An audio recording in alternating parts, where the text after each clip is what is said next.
আসসালামু আলাইকুম সবাইকে, কেমন আছেন আপনারা সবাই? আশা করি সবাই অনেক ভালো আছেন। আমরা এখন যেটা করব, আমরা হচ্ছে অ্যাডমিশন লেভেলের ডিইউ এবং অন্যান্য বিশ্ববিদ্যালয় অ্যাডমিশন লেভেলের পদার্থবিজ্ঞানের ক্লাস আমরা শুরু করতে যাচ্ছি। সেখানে প্রথমে আমরা যে অধ্যায়টা নিয়ে কথাবার্তা শুরু করব সেটা হচ্ছে ভেক্টর। তো ভেক্টরের আমরা আজকে সম্পূর্ণভাবে এই যতগুলা বেসিক জিনিস আছে আমাদের প্রবলেম সলভ করার জন্য সেগুলো আমরা জানবো। এরপর আমরা সেটার প্রবলেম সলভ করব বেশ কিছু, ঠিক আছে? সেই ভেক্টর রিলেটেড বেশ কিছু আমরা কি করব, এমসিকিউ প্রবলেম আমরা ইনশাল্লাহ সলভ করব। তো আমরা কথা না বাড়িয়ে আমরা আমাদের আলাপ আলোচনা শুরু করে দিই, ঠিক আছে? সো প্রথমে আমরা যেই বিষয়টা নিয়ে কথা বলবো সেটা হচ্ছে রাশি বা কোয়ান্টিটি। রাশি বা কোয়ান্টিটি, ভৌত জগতে যা কিছু পরিমাপ করা যায়, যা কিছু পরিমাপ করা যায়, মেজার করা যায়, হ্যাঁ, যা কিছু পরিমাপ করা যায় বা মেজার করা যায় তাদেরকে আমরা কি বলবো? রাশি বলবো। রাশি হচ্ছে, রাশির ভিতরে আছে স্কেলার রাশি, ভেক্টর রাশি। স্কেলার রাশি কি? যে সকল রাশি সম্পূর্ণরূপে প্রকাশ করতে শুধুমাত্র মানের প্রয়োজন হয়। কার প্রয়োজন? শুধুমাত্র মানের প্রয়োজন হয়, দিকের প্রয়োজন হয় না, তাদেরকে আমরা কি বলি? স্কেলার রাশি বলি। আপনারা জানেন, যেমন দৈর্ঘ্য, ভর, দ্রুতি, কাজ, তাপমাত্রা, সময়, শক্তি, তড়িৎ বিভব ইত্যাদি, ঠিক আছে? আচ্ছা, ভেক্টর রাশি, যে সকল রাশি প্রকাশের জন্য মানের সাথে সাথে দিকও প্রয়োজন হয়, যেমন সরণ, ওজন, বেগ, ভরবেগ, ত্বরণ, মন্দন, মহাকর্ষীয় বল, বলের ঘাত, চৌম্বক প্রাবল্য, তড়িৎ প্রাবল্য, চৌম্বক তীব্রতা, পৃষ্ঠটান, সান্দ্রতা গুণাঙ্ক, টর্ক, তড়িৎ প্রবাহ। এই যে এইখানে লেখা হয়েছে তড়িৎ প্রবাহ, এই কথাটা ভুল লেখা হয়েছে। তড়িৎ প্রবাহ এটা ভেক্টর রাশি না, তড়িৎ প্রবাহ একটা স্কেলার রাশি ওস্তাদ। তড়িৎ প্রবাহ একটা স্কেলার ওস্তাদ, ঠিক আছে? সকল ভ্রামক, যার ভিতর থেকে জড়তার ভ্রামক বাদে, জড়তার ভ্রামক বাদে সকল ভ্রামক, এগুলো হচ্ছে কি? ভেক্টর রাশি, ঠিক আছে? এখন মান আর দিক থাকলে কি ভেক্টর হয়? আসলে সত্য না। ভেক্টর রাশি হওয়ার জন্য তিনটা শর্ত আছে। একটা হচ্ছে মান, একটা হচ্ছে দিক, আর একটা হচ্ছে ভেক্টর যোগের নিয়ম মানতে হবে। কি? ভেক্টর যোগের নিয়ম মানবে। তাহলে মান থাকবে, দিক থাকবে, আরেকটা কি? ভেক্টর যোগের নিয়ম মানবে। মান থাকবে, দিক থাকবে, ভেক্টর যোগের নিয়ম মানবে। এই তিনটা জিনিস যদি স্যাটিসফাই করে তাইলে সেটা ভেক্টর হবে। মান আর দিক থাকলেই কিন্তু যেমন তড়িৎ প্রবাহ, এই যে লিখলাম যে তড়িৎ প্রবাহের মানও আছে, দিকও আছে, কিন্তু এটা ভেক্টর যোগের নিয়ম মানে না। ভেক্টরের ত্রিভুজ সূত্র, বহুভুজ সূত্র, সামান্তরিক সূত্র, এরা এই ভেক্টর রাশি, এইটা তড়িৎ প্রবাহ এই ভেক্টর যোগের নিয়ম মানে না, যার কারণে ওইটা একটা কি? স্কেলার। এরকম দুইটা রাশি আছে, একটা হলো তড়িৎ প্রবাহ, একটা স্কেলার, মান ও দিক থাকা সত্ত্বেও, আরেকটা চাপ ও একটা স্কেলার, এটারও মান ও দিক আছে কিন্তু এটা কি? স্কেলার, এটা ভেক্টর না, ঠিক আছে? বুঝাইতে পারছি ওস্তাদ? বুঝাইতে পারছি? জটিল কিছু? জটিল কিছু না, একদম সহজ। ওকে, এবার দেখেন, আমরা রাশি নিয়ে কথাবার্তা বলছি, আমরা হইতেছে ভেক্টর রাশি নিয়ে কথাবার্তা বলছি না? এখন দেখেন, ভেক্টর রাশির সম্পর্কে আরো কিছু কথাবার্তা আমাদের জানতে হবে। একটা হচ্ছে ভেক্টর রাশিকে, ঠিক আছে, আপনি ভেক্টর রাশিকে প্রকাশ করার জন্য, ভেক্টর রাশিকে প্রকাশ করার জন্য, ভেক্টর রাশির প্রকাশ, ভেক্টর রাশিকে আপনি যদি প্রকাশ করতে চান, ভেক্টর রাশিকে প্রকাশ করার ওয়ে হচ্ছে, একটা হলো আমার জ্যামিতিক, জ্যামিতিক, জ্যামিতিক প্রকাশ হচ্ছে কোনো একটা রেখাংশের মাথায় যদি আমি একটা ভেক্টর সাইন দিয়ে দিই তাহলেই সেটা হয়ে যাবে, যদি একটা তীর চিহ্ন দিয়ে দিই তাহলে সেটা একটা ভেক্টর হয়ে যাবে। আর আরেকটা হচ্ছে বীজগাণিতিক,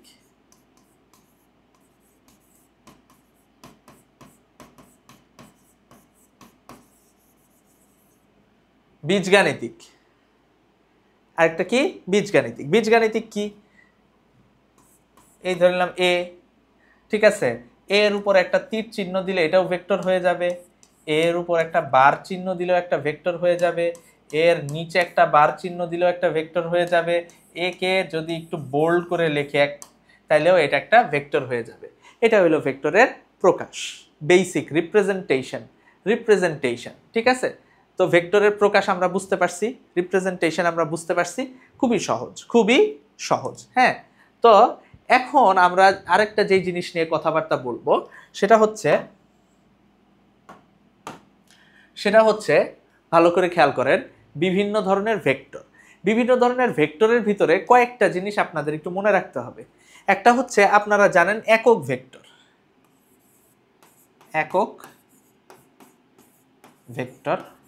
এটা সম্পর্কে আপনাদের একটু ধারণা থাকতে হবে। একক ভেক্টর বা ইউনিট ভেক্টর সম্পর্কে আপনাদের একটু ধারণা থাকা উচিত। একক ভেক্টর বা ইউনিট ভেক্টর,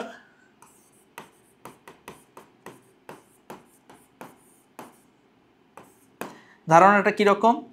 এ একটা যদি ভেক্টর হয়, এর একক ভেক্টর হবে এ এর মান বুঝাইতে হলে আমি উপরে ভেক্টর সাইনটা দেই না। এগুলা এই অ্যাডমিশন সিজনে এসে বলা, এগুলা হচ্ছে ঠিক না আর কি। অ্যাডমিশন সিজনে এসে এগুলা উপস্থাপন করাটা ঠিক না, তাও আমি একটু মনে করায় দিচ্ছি আপনাদেরকে। একক ভেক্টর সম্পর্কে জানছি, আমরা সদৃশ ভেক্টর সম্পর্কে একটু জেনে নিই। সদৃশ ভেক্টর বা অ্যালাইক ভেক্টর, সদৃশ ভেক্টর বা অ্যালাইক ভেক্টর এটা কি?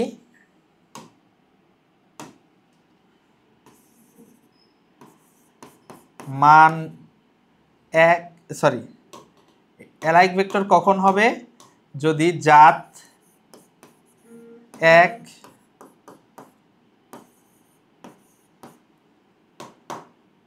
দিক এক, জাত একই, দিক একই, মান সমান বা অসমান। মান সমান বা অসমান যেটাই হোক না কেন সেটা কি হয়ে যাবে? সদৃশ ভেক্টর বা অ্যালাইক ভেক্টর হয়ে যাবে। জাত এক, দিক এক, মান সমান বা অসমান। মান যদি সমান হয় তাহলে তারা সমান ভেক্টর। মান সমান হলে তারা সমান ভেক্টর। অর্থাৎ সকল সমানই সদৃশ, কিন্তু সকল সদৃশ সমান ভেক্টর হবে না। সমান ভেক্টর হইতে হইলে মান সমান হইতে হবে। বুঝাইতে পারছি? তাহলে বিসদৃশ হবে এর উল্টা, জাত এক, দিক বিপরীত, মান সমান বা অসমান। বিসদৃশ কিন্তু যদি মান সমান হয় তবে তাদেরকে আমরা কি বলবো? বিপরীত ভেক্টর বলবো। লিখে দিই বিসদৃশ। সদৃশ যেহেতু লিখছি, বিসদৃশটাও লেখা উচিত।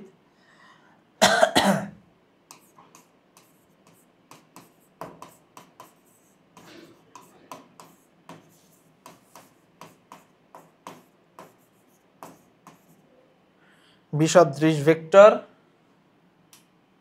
বা আনলাইক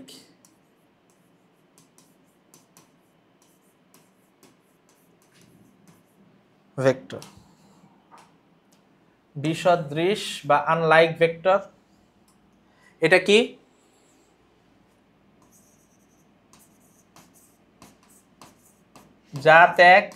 জাত এক বলতে কি বুঝে জানেন? যেমন এইটা ধরে নিলাম F1, এইটা ধরে নিলাম F2। তাহলে দেখেন এইখানে দুইটাই বল, দিক একই, মান কিন্তু অসমান, কিন্তু এরা কি? সদৃশ। ঠিক একই, জাত এক, দিক বিপরীত। জাত এক, দিক বিপরীত, মান সমান বা অসমান।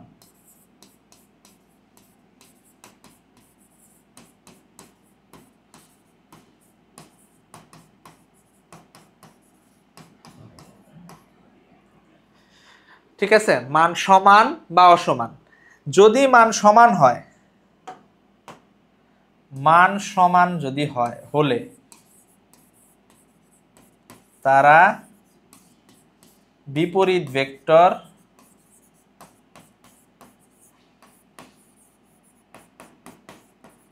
বা ঋণ ভেক্টর।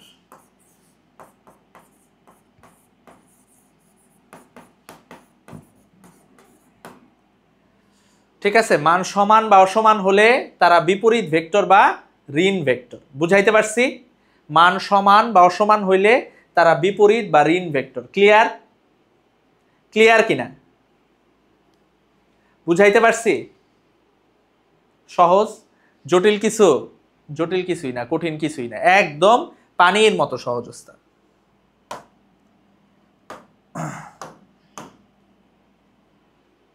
আচ্ছা, বুঝতে পারছেন? ওকে, এবার দেখেন, তাইলে আমরা সদৃশ ভেক্টর বিসদৃশ ভেক্টর দেখলাম। আরেকটা হচ্ছে, আরেকটা ভেক্টর সম্পর্কে আমরা জানবো, সেটা হলো আমাদের শূন্য ভেক্টর, শূন্য বা নাল ভেক্টর। শূন্য বা নাল ভেক্টর। শূন্য বা নাল ভেক্টর সম্পর্কে আপনারা জানেন যে ভেক্টরের মান শূন্য, এটা সম্পর্কে খালি একটা তথ্য জেনে নেন, পাদবিন্দু ও শীর্ষবিন্দু। পাদবিন্দু ও শীর্ষবিন্দু আসলে একই বিন্দু, এদের পাদবিন্দু ও শীর্ষবিন্দু একই। পাদবিন্দু ও শীর্ষবিন্দু একই। বুঝাইতে পারছি যে শূন্য ভেক্টর বা নাল ভেক্টরের জন্য পাদবিন্দু যা, শীর্ষবিন্দুও তাই। শূন্য ভেক্টর বা নাল ভেক্টরের জন্য পাদবিন্দু যা, শীর্ষবিন্দুও তাই। ক্লিয়ার? বুঝাইতে পারছি? একদম সুন্দর, সহজ। এবার দেখেন,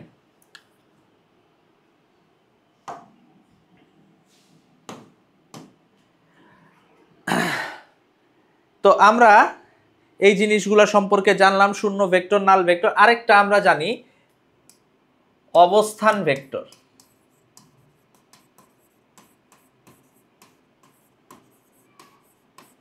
অবস্থান ভেক্টর কি? পজিশন ভেক্টর, পজিশন ভেক্টর বা অবস্থান ভেক্টর।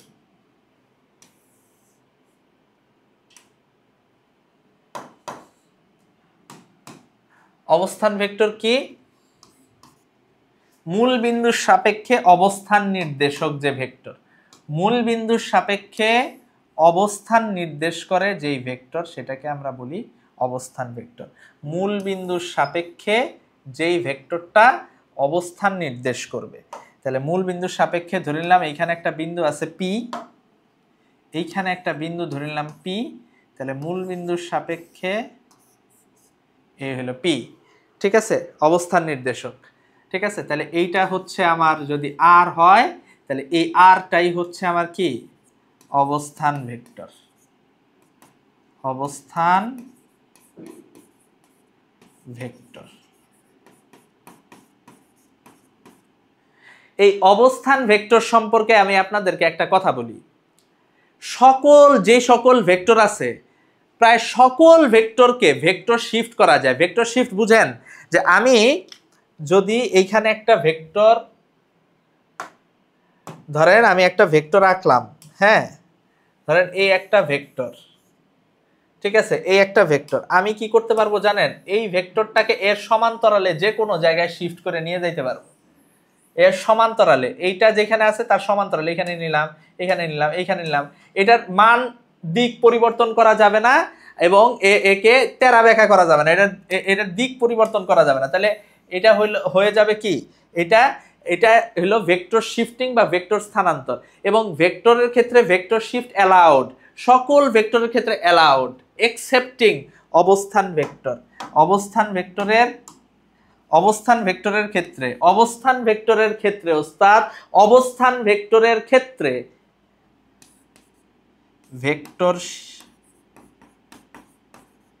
ভেক্টর শিফট অ্যালাউড না। এই অবস্থান ভেক্টরের ক্ষেত্রে ভেক্টর শিফট অ্যালাউড না। বুঝাইতে পারছি?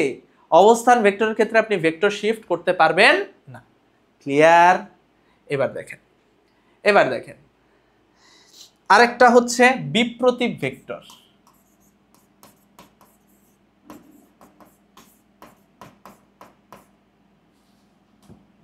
বিপ্রতীপ ভেক্টর রেসিপ্রোকাল।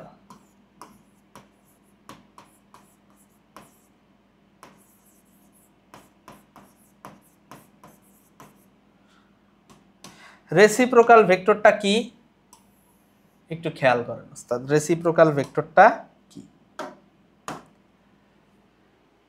রেসিপ্রোকাল ভেক্টরটা কি একটু খেয়াল করেন।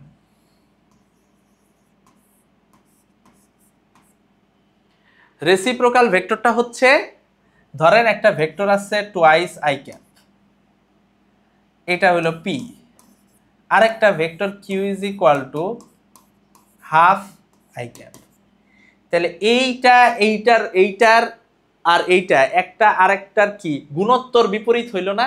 তাহলে এরা দুইটা একটা আরেকটার বিপ্রতীপ ভেক্টর। বুঝাইতে পারছি? যেহেতু গুণোত্তর বিপরীত তাই এরা কি বিপ্রতীপ ভেক্টর। ক্লিয়ার? একদম সহজ, জটিল কিছু না কিন্তু ওস্তাদ। গুণোত্তর বিপরীত যেহেতু, সুতরাং এরা বিপ্রতীপ ভেক্টর। ক্লিয়ার? এবার দেখেন আমরা যেটাতে আসবো, ভেক্টর যোগের ত্রিভুজ সূত্র। আপনারা জানেন, এটা নতুন করে বোঝানোর কিছু নেই। ধরেন এই একটা ত্রিভুজ,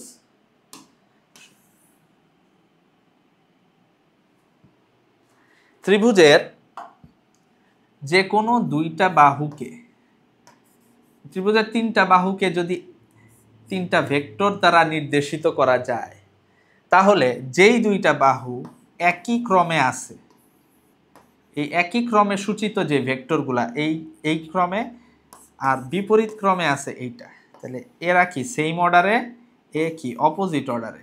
তাহলে সেম অর্ডারে যারা আছে তাদের লব্ধি হবে অপোজিট অর্ডারেরটার সমান।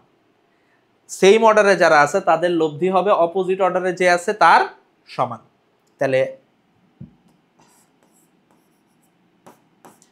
P plus Q is equal to কি হবে? R. P plus Q is equal to কি হবে? আর হবে। বুঝাইতে পারছি? ক্লিয়ার? জটিল কিছু, কঠিন কিছু? জটিল কঠিন কোনোটাই না। এবার দেখেন,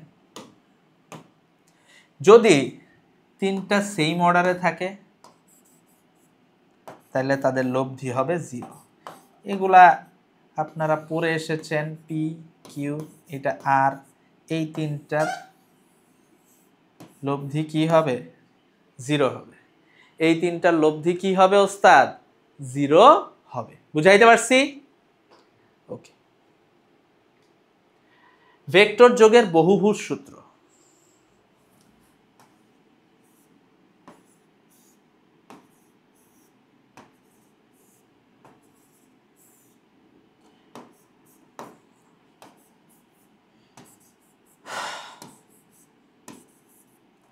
তো ধরে নিলাম এইটা এ, এইটা বি, এইটা সি, এইটা ডি, এইটা ই। তাহলে দেখেন এইখানে একই অর্ডারে যারা যারা আছে, বহুভুজ সূত্র বলা আছে একই অর্ডারে যদি একাধিক আমার ভেক্টর সূচিত থাকে তাহলে তাদের লব্ধি হবে অপোজিট অর্ডারে যে আছে তার সমান।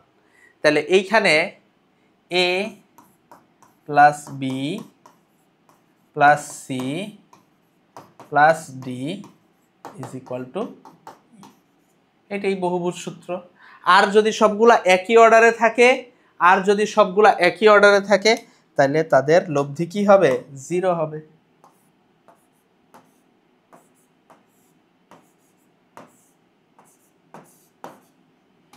এই সবগুলার যদি লব্ধি করি, A B C D E, তাহলে A plus B plus C plus D plus E is equal to কি হবে ওস্তাদ? 0 হবে। বুঝাইতে পারছি? ওকে। এবার আমরা যেটা পড়বো সেটা হলো ভেক্টর যোগের সামান্তরিক সূত্র। ভেক্টর যোগের কি সূত্র? সামান্তরিক সূত্র, parallelogram law of vector addition. এটা খুবই গুরুত্বপূর্ণ একটা সূত্র। এইখানে বলা আছে কি, এখানে বলা আছে আমরা একটা সামান্তরিক, এই একটা সামান্তরিক, সামান্তরিকের দুইটা সন্নিহিত বাহু যদি দুইটা ভেক্টরে ডিনোট করে, এটা যদি পি হয়, এইটা যদি কিউ হয়, ঠিক আছে, এবং এইটা যদি আর হয়, তাহলে এইখানে বলা আছে P plus Q is equal to R. এটা তো আর ভেক্টর পাইলাম, তাহলে লব্ধির মান কত হবে? যদি পি আর কিউ এর মাঝখানে অ্যাঙ্গেল হয় আলফা, তাহলে বলা আছে R is equal to root over P square plus Q square plus twice P Q cos alpha. ঠিক আছে, তাহলে এই জায়গা থেকে আমরা আলফা যদি 0 ডিগ্রি হয়, তাহলে R is equal to P plus Q. এটা হইল ভেক্টরের সর্বোচ্চ মান, সুতরাং এটা আর ম্যাক্স লেখা যায়। আলফা যদি 180 ডিগ্রি হয়, তাহলে আর এটাকে আর মিন লেখা যায়, সর্বনিম্ন মান P difference Q. P difference Q মানে যদি কিউ বড় হয় তাহলে কিউ মাইনাস পি করবো, যদি পি বড় হয় তাহলে পি মাইনাস কিউ করবো। বুঝাইতে পারছি? যদি কিউ বড় হয় কিউ মাইনাস পি করবো, আর যদি পি বড় হয় পি মাইনাস কিউ করবো। ক্লিয়ার? আচ্ছা, আর একটা হচ্ছে আর আলফা যদি 90 ডিগ্রি হয়, 90 ডিগ্রি হলে R is equal to root over P square plus Q square. ঠিক আছে, সুন্দর, বুঝলাম।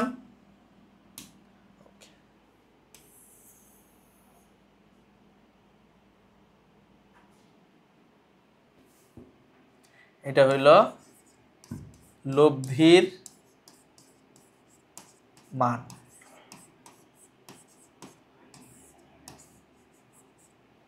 লব্ধির মান ক্লিয়ার? লব্ধির মান নির্ণয়ের ক্ষেত্রে আরেকটা হচ্ছে লব্ধির দিক। লব্ধির দিক নির্ণয়ের জন্য আমরা লব্ধির দিক বলতে আমরা বুঝি, ধরে নিলাম এই পি এর সাথে অ্যাঙ্গেল আছে হচ্ছে থেটা, পি এর সাথে আর যে অ্যাঙ্গেলটা করছে সেটা হলো থেটা, এটা হলো লব্ধির দিক। আর কিউ এর সাথে আর যে অ্যাঙ্গেলটা করছে এটা ধরলাম ফাই। তাহলে থেটা বের করার সিস্টেম হলো theta is equal to tan inverse, মনে রাখবেন যার সাথে অ্যাঙ্গেল সে নিচে সিঙ্গেল। অ্যাঙ্গেল কার সাথে? থেটাটা কার সাথে? পি এর সাথে না, পি নিচে সিঙ্গেল হবে, আর বাকি থাকলো কে? কিউ। তাহলে কিউ সাইন আলফা, এখানে P plus Q cos alpha. Phi, phi দিছি কেন? কারণ হইলো আর এর সাথে আরেকটা কোণ, কিউ এর সাথে কোণ বুঝাইছি। তাহলে এইখানে অ্যাঙ্গেলটা কার সাথে? কিউ এর সাথে। লব্ধিটা কার সাথে আছে? কিউ এর সাথে। তাহলে এই জায়গায় ফাই ইজ ইকুয়াল টু যার সাথে অ্যাঙ্গেল সে নিচে সিঙ্গেল, কিউ একা, উপরে P sine alpha U plus P cos alpha. Clear? বুঝতে পারছেন এতটুকু? ওকে, সুন্দর কথা, সুন্দর। এবার দেখেন, এবার দেখেন, এবার দেখেন। আচ্ছা, ওকে, ভেক্টর যোগের সামান্তরিক সূত্র আমরা বুঝলাম। ঠিক আছে, ভেক্টর যোগের সামান্তরিক সূত্র বুঝলাম। এখন এই সামান্তরিক সূত্র ব্যবহার করে আরেকটা জিনিস করা যায়, সেটা হলো ভেক্টর বিয়োগ করা যায়। হ্যাঁ, ভেক্টর বিয়োগ। বিয়োগ কিভাবে করব? এই সামান্তরিক সূত্রের ব্যবহার করি। মনে রাখবেন, যদি ধরেন এইখানে একটা ভেক্টর আছে পি, এখানে একটা ভেক্টর আছে কিউ, ঠিক আছে, তাহলে পি প্লাস কিউ কিউ কোনটা কোথায় হবে? এদের কর্ণ বরাবর এইখানে, এটা হইল R is equal to P plus Q, তাই তো? এখন আমি পি মাইনাস কিউ বের করতে চাই। P minus Q, P minus Q মানে কি বলেন তো? পি মাইনাস কিউ, এটাকে লিখতে পারি না P plus minus Q. Vector কিন্তু ইটসেলফ কখনো নেগেটিভ হয় না, ভেক্টরের মান কখনো ঋণাত্মক হয় না, ভেক্টরের মান সবসময় পজিটিভ, কারণ ভেক্টরের মান হইলে একটা দৈর্ঘ্য, দৈর্ঘ্য সবসময় কি পজিটিভ। তাহলে এইখানে মাইনাস কিউ এটা দ্বারা আসলে কি বোঝায়, মাইনাস কিউ দ্বারা আসলে কি বোঝায়, ঠিক আছে। তাহলে মাইনাস কিউ দ্বারা এখানে বুঝাবে যে কিউ যেদিকে আছে তার ঠিক উল্টা দিকে, ঠিক আছে। তাহলে ঠিক উল্টায়, তাহলে এটারে আমরা যদি উল্টায় দিই, যেটার আগে মাইনাস আসে ওইটাকে উল্টায় দিই, তাহলে এটাকে উল্টায় দিলাম, ঠিক আছে, উল্টায় দিলাম। এটা হইলো আমার কি মাইনাস কিউ, ঠিক আছে। এইবার দেখেন তাহলে এইটা আর এইটা কি, এটাও একটা সামান্তরিক হয়ে গেছে। এদের কর্ণ কোনটা, এদের কর্ণ ধরে নিলাম আর প্রাইম, তাহলে R prime is equal to কি পি মাইনাস কিউ। এদের মান কি হবে জানেন, এদের মান এই R prime root over P square plus Q square minus twice P Q cos alpha. Alpha কি পি আর কিউ এর মাঝখানের অ্যাঙ্গেল, এটাই হলো আমার আলফা, ঠিক আছে। এটাই হচ্ছে আমার আলফা। ক্লিয়ার, বুঝতে পারছি, সুন্দর, ঠিক আছে। এখন বলবেন যে এই ভেক্টর বিয়োগের ক্ষেত্রে আমরা দিক কিভাবে বের করব। এই আরটা পি এর সাথে যে অ্যাঙ্গেলে আছে আর প্রাইমও পি এর সাথে সেম অ্যাঙ্গেলেই থাকবে, বুঝাইতে পারছি। একই দিক নির্ণয় করার সিস্টেম একই। এখন আমরা যে বিষয়টা নিয়ে আলাপ আলোচনা করব সেটা হলো আমার ভেক্টর বিভাজন, ভেক্টর বিভাজন বা রেজোলিউশন। আচ্ছা, ভেক্টর বিভাজন জিনিসটা কি,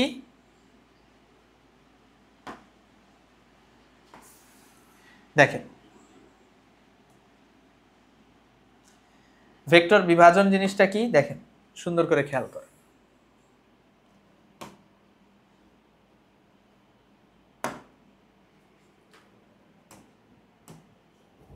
খেয়াল করেন,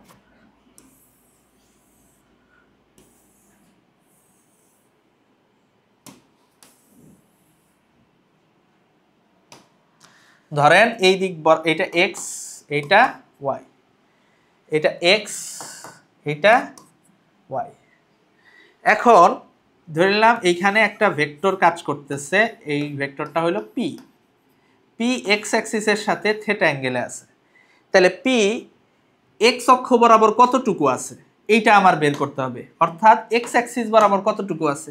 তাহলে এক্স অ্যাক্সিস বরাবর কতটুকু, এতটুকু, এতটুকু হলো পি কস থিটা, আর এতটুকু হলো পি সাইন থিটা, ঠিক আছে। যার সাথে কোণ থাকবে সে হবে কস, যার সাথে কোণ সে হবে কস, অপরটা সাইন। তাহলে এইখানে যদি আরেকটা ভেক্টর থাকে, আরেকটা ভেক্টর থাকে ওস্তাদ, এটা ধরে নিলাম কিউ, এটা ওয়াই এর সাথে থিটা অ্যাঙ্গেলে আছে। তাহলে কোন কার সাথে আছে, ওয়াই এর সাথে, তাহলে ওয়াই অ্যাক্সিস বরাবর যে অভিক্ষেপটা সেটা হবে কিউ কস থিটা, আর এই অপরটা কি হবে কিউ সাইন থিটা। বুঝাইতে পারছি, একটা হবে কিউ কস থিটা, অপরটা কি হবে কিউ সাইন থিটা। ক্লিয়ার? আচ্ছা, এটা হলো ভেক্টর বিভাজনের একটা সিস্টেম। আরেকটা সিস্টেম আছে যেটা হলো আমরা আরেকটা, এটা হলো ভেক্টর বিভাজনের একটা সিস্টেম। আরেকটা হলো 3D। 3D তে আসলে ভেক্টর কিভাবে বিভাজিত হয়, যে ধরেন একটা ভেক্টর যদি হয় এ ভেক্টর, তাহলে এর এক্স অক্ষ বরাবর একটা উপাংশ আছে, সেটা হলো X I cap X, Y অক্ষ বরাবর এ ওয়াই, আর জেড অক্ষ বরাবর এ জেড,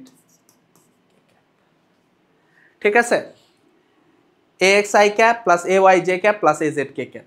এখন এই এ ভেক্টরটা আই এর মানে এক্স অক্ষের সাথে কতটুকু আছে, কত কোণে আছে, ওয়াই অক্ষের সাথে কত কোণে আছে, জেড অক্ষের সাথে কত কোণে আছে, সেটা কি আমরা বের করতে পারি?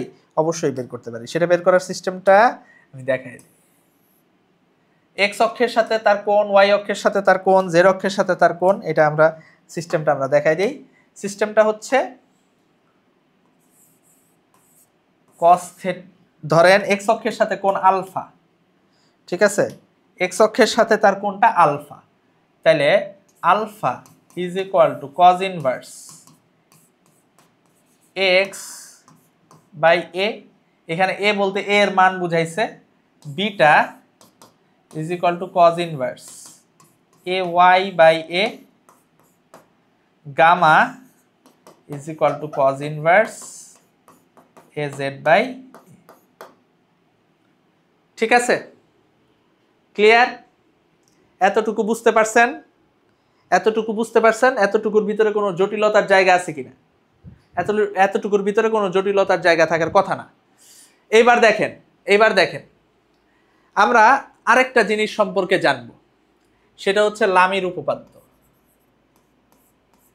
লামির, এগুলো আমাদের কাজে লাগে ওস্তাদ, উপপাদ্য।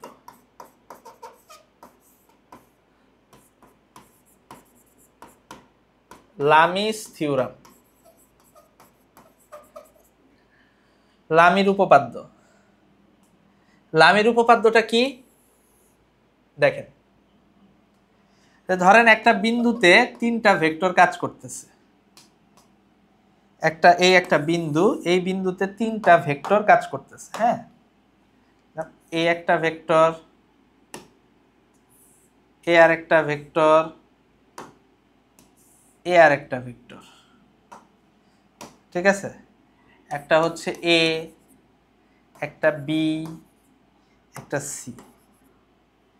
এর অপোজিট অ্যাঙ্গেলটা ধরে নিলাম আলফা, বি এর অপোজিট অ্যাঙ্গেলটা ধরে নিলাম বিটা, সি এর অপোজিট অ্যাঙ্গেলটা ধরে নিলাম গামা। তাহলে এইখানে আমার ধরেন এ এর মান দেওয়া আছে, আমি বি এর মান, আমি অ্যাঙ্গেল জানি, আমি বি এর মান বের করতে চাই, অথবা বি এর মান দেওয়া আছে, আমি এ এর মান বের করতে চাই। এই যে এইভাবে, এটা কিভাবে বের করা যায় জানেন? খুব সহজ একটা সমীকরণ আছে, A by sine alpha is equal to B by sine beta is equal to C by sine gamma. এটা হলো লামির উপপাদ্য। আরেকটা জিনিস সম্পর্কে, আরেকটা উপপাদ্য সম্পর্কে আমরা একটু জেনে নেই, সেটা হলো লম্বাংশ উপপাদ্য, ঠিক আছে, লম্বাংশ উপপাদ্য।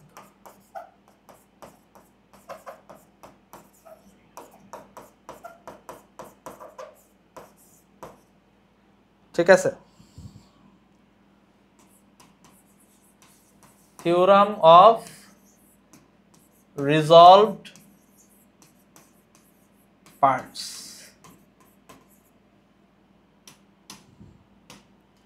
লম্বাংশ উপপাদ্য। আচ্ছা, লম্বাংশ উপপাদ্য জিনিসটা কি? লম্বাংশ উপপাদ্য জিনিসটা তেমন কিছুই না ওস্তাদ, লম্বাংশ উপপাদ্য জিনিসটা তেমন কিছুই না। আপনি ধরেন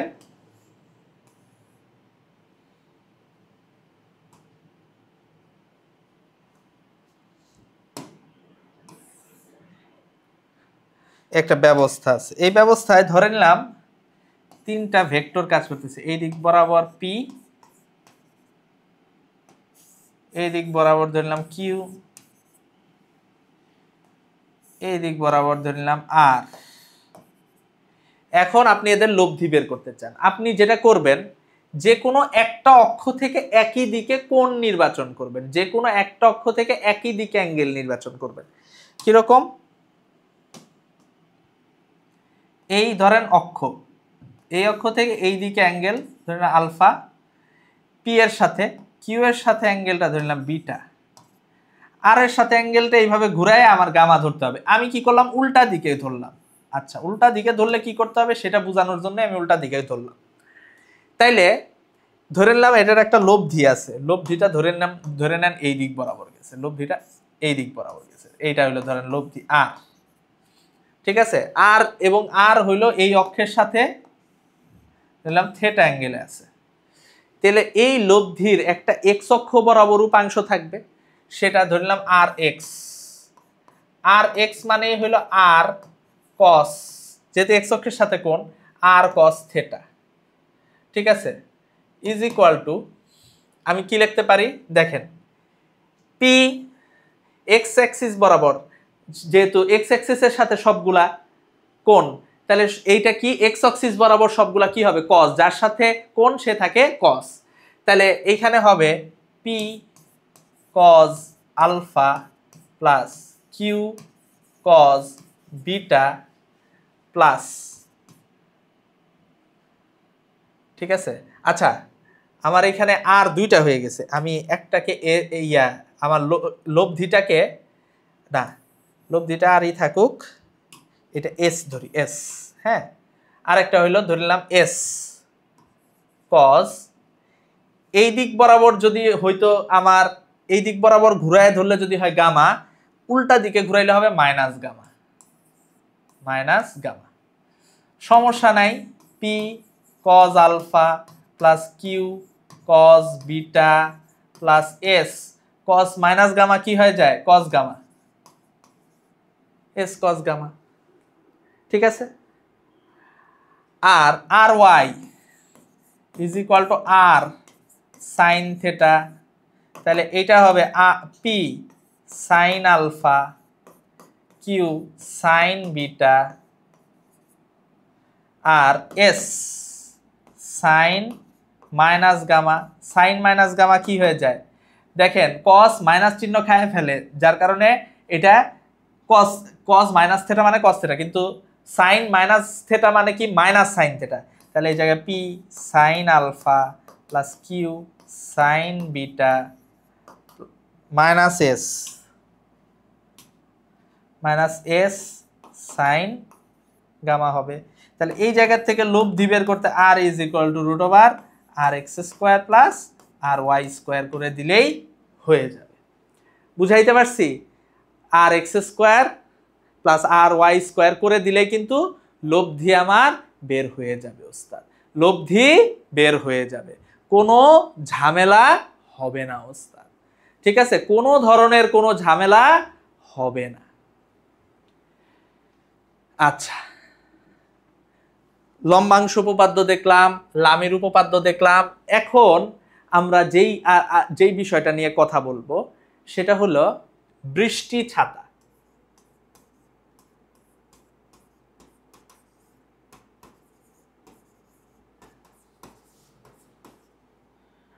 বৃষ্টি ও ছাতা সংক্রান্ত।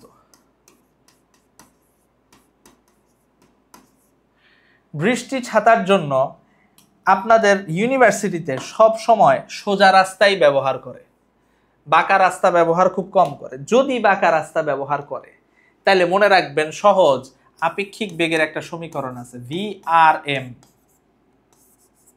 ব্যক্তির সাপেক্ষে বৃষ্টির বেগ। মনে রাখবেন যার বেগ বের করবেন, বেগ কার বের করব? বৃষ্টির। কার সাপেক্ষে? ব্যক্তির সাপেক্ষে, তাই না? ব্যক্তির সাপেক্ষে বৃষ্টির বেগ বের করব, তাহলে যারটা বের করবেন তারটা আগে, ভি আর মাইনাস ভি এম, ভি আর মাইনাস ভি এম, ঠিক আছে। তাহলে আপনি দেখেন বৃষ্টি যদি নিচের দিকে পড়ে, এটা হইল ভি আর,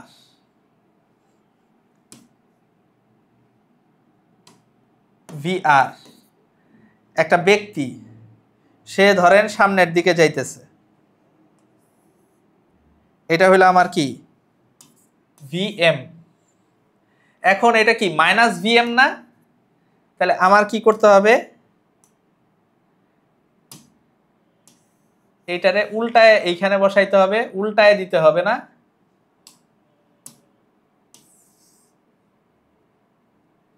এখানে উল্টায় দিতে হবে,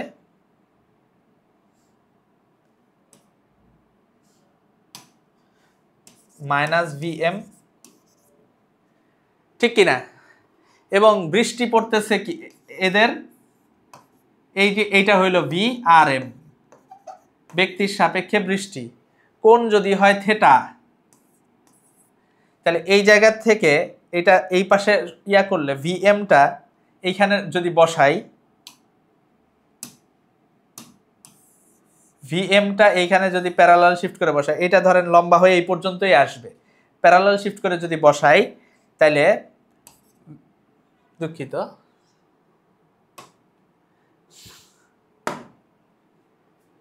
প্যারালাল শিফট করে যদি আমি বসাই তাহলে দেখেন এটা আমার কি মাইনাস ভি এম, ঠিক কিনা? আচ্ছা, আর এটা হলো আমার ভি আর। তাহলে এটা যদি থেটা হয়, লম্ব কোণটা ভি এম, ভূমি কোণটা ভি আর, তাহলে tan theta is equal to minus V M, কিন্তু এটার মান কি? ভি এম ব্যক্তির বেগ বাই কি V R. Theta is equal to tan inverse V M by V R. Clear? যদি বৃষ্টি বাঁকা হয়ে পড়ে, যে কোনো ক্ষেত্রে আপনি এই সমীকরণ দিয়ে করবেন, আপনার সুন্দর করে বৃষ্টির বেগ বের ব্যক্তির সাপেক্ষে বৃষ্টির বেগ বের হয়ে যাবে। আপনি সেখান থেকে খুব সুন্দরভাবে কত অ্যাঙ্গেলে ছাতা ধরতে হবে সেটা বের করে ফেলতে পারবেন। কত অ্যাঙ্গেলে ছাতা ধরতে হবে, ব্যক্তির সাপেক্ষে বৃষ্টি যেই বেগে পড়তে, যেই দিকে পড়তেছে ওই দিক বরাবর ছাতা ধরতে হবে। বুঝাইতে পারছি? ওকে, এখন আরেকটা টপিক নিয়ে আমাদের কথা বলতে হবে, সেটা হলো নদী নৌকা। আরেকটা টপিক সেটা হচ্ছে নদী নৌকা বা নদী সাঁতারু। নদী নৌকা বা নদী সাঁতারু সংক্রান্ত যেটা, এটা আমাদের দেখতে হবে। হ্যাঁ, নদী নৌকা বা নদী সাঁতারু সেটা কিভাবে দেখেন। প্রথমে ধরে নেন একটা নদী আছে, নদী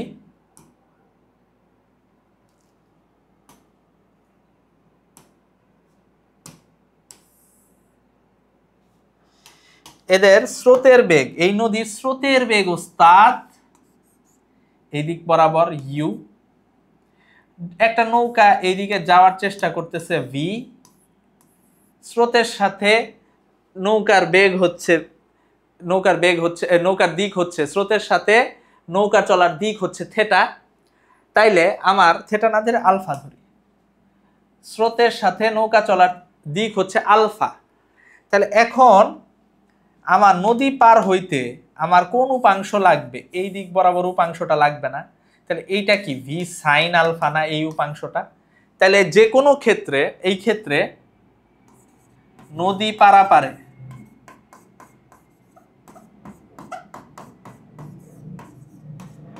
প্রয়োজনীয় সময়,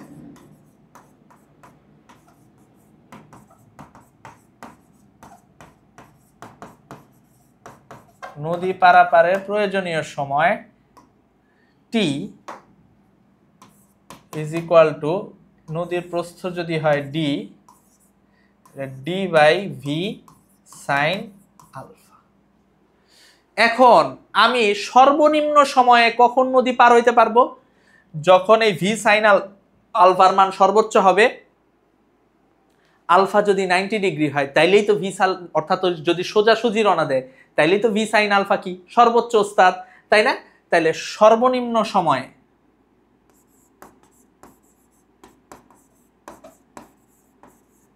সর্বনিম্ন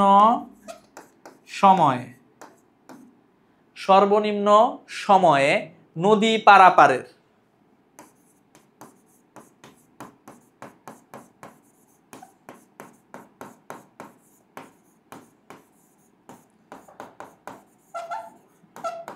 সময় টি minimum is equal to D by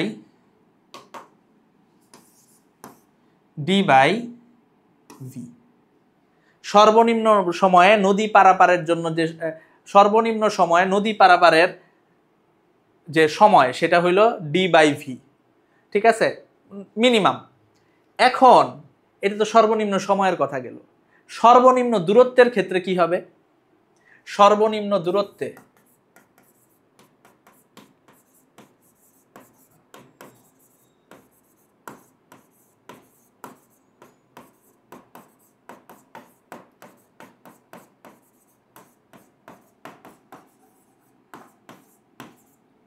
সর্বনিম্ন দূরত্বে নদী পারাপার, সর্বনিম্ন দূরত্বে নদী পারাপারের দুইটা উসুল আছে ওস্তাদ, দুইটা।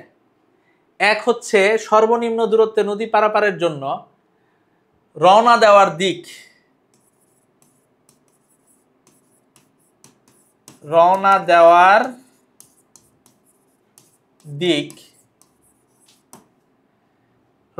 দিক যদি কেস 1 স্রোতের বেগ u যদি নৌকার বেগের চেয়ে কম হয় তাহলে alpha is equal to cos inverse minus U by V. এটা হলো কেস 1। কেস 2 যদি স্রোতের বেগ, দেখেন স্রোতের বেগ যদি নৌকার বেগের চেয়ে বেশি হয়, এই কেসটা ভালো করে খেয়াল করেন।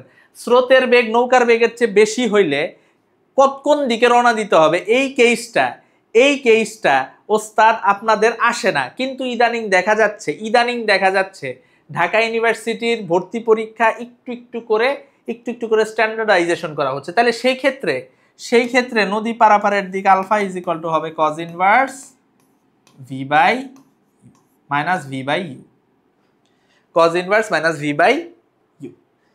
অ্যাডমিশন টাইম, এটা ব্যাখ্যা করার এখন সময় নাই, কোনো একদিন একটা ভিডিওতে ব্যাখ্যা করে দিব ইনশাল্লাহ।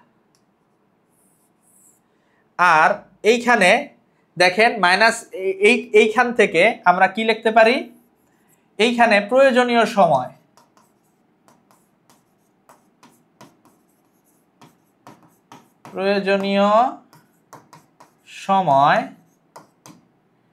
t is equal to d by root over u square minus v square minus u square, v square minus u square। আর এই ক্ষেত্রে প্রয়োজনীয় সময় কি হবে,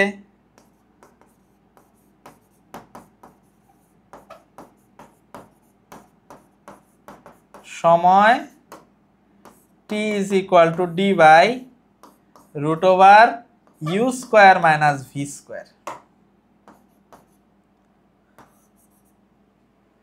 বুঝাইতে পারছি কিনা এবার দেখেন,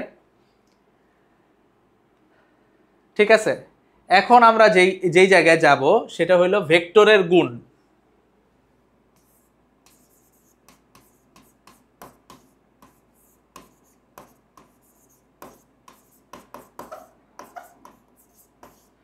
ভেক্টরের গুণন, multiplication of vector.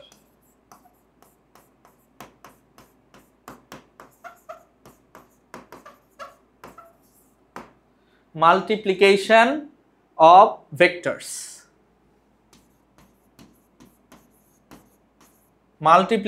of vectors, দেখেন ভেক্টরের গুণন মনে রাখবেন, স্কেলার এস দিয়ে স্কেলার ইনটু ভেক্টর, এইখান থেকে আমি পাবো ভেক্টর, ঠিক আছে। এটা নরমাল স্কেলারের সাথে ভেক্টরের গুণ। আরেকটা হলো ভেক্টরের সাথে ভেক্টরের গুণ যদি হয়, ভেক্টরের সাথে ভেক্টরের গুণের ক্ষেত্রে vector dot vector is equal two পাবো স্কেলার, এটাকে আমরা বলি ডট গুণন।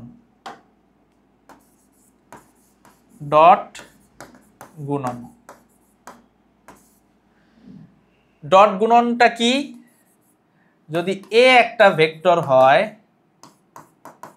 x i cap plus ay j cap plus az k cap, B যদি একটা ভেক্টর হয় bx i cap plus by j cap plus bz k cap, তাইলে a dot B হবে, এ আর বি যদি দুইটা ভেক্টর এরকম হয়, এই দিক বরাবর এ, এই দিক বরাবর বি, এদের মাঝখানের অ্যাঙ্গেল থিটা, তাহলে A dot B is equal to X BX plus A Y BY plus A Z BZ, X BX plus A Y BY plus A Z BZ, এটা হলো এ ডট বি, ঠিক আছে। আর এই ক্ষেত্রে এ dot B যেই কথা, dot গুণনের ক্ষেত্রে এ dot B যেই কথা, বি ডট এ একই কথা, এ ডট বি যেই কথা, বি ডট এ কি কথা, একই কথা ওস্তাদ। ক্লিয়ার? আচ্ছা, এইটা আবার A dot B is equal to আমরা লিখতে পারি এ বি কস থিটা। এইখান থেকে দুইটা ভেক্টরের মধ্যবর্তী কোণ আমরা বের করতে পারি। এইখান থেকে cos theta is equal to A dot B by A B, মানে কি এ আর বি এর মান, theta is equal to cos inverse A dot B by কি এ বি। ঠিক আছে, A dot B by A B. Clear? এবার দেখেন থিটা আমরা বের করে ফেলছি। এইখান থেকে আরেকটা জিনিস আমরা জানতে পারি। দেখেন, যদি এ একটা ভেক্টর এ হয়, এ একটা ভেক্টর যদি বি হয়, ঠিক আছে, বি হয়, তাহলে এর দিকে বি কতটুকু আছে, বি কস থিটা, ঠিক কিনা? তাহলে এর দিকে বি এর উপাংশ আমরা এখান থেকে বের করতে পারি। এর দিকে বি এর উপাংশ, এ এর দিকে বি এর অভিক্ষেপ, বি এর অভিক্ষেপ, এটা কি হবে, B cos theta A B. তাহলে এটা কি হবে, এ ডট বি বাই এ। তাহলে বি এর দিকে এ এরটা কি হবে, তার ঠিক উল্টা।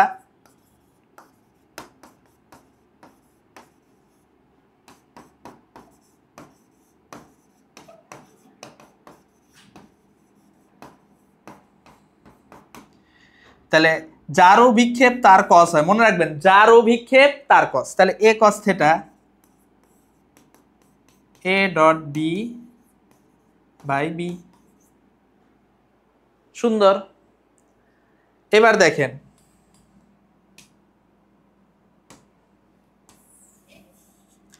ডট গুণন শেষ।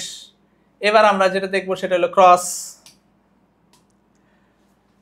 ভেক্টর ক্রস ভেক্টর পাইলাম হইল ভেক্টর, তাইলে এটারে আমরা বলি ক্রস গুণন।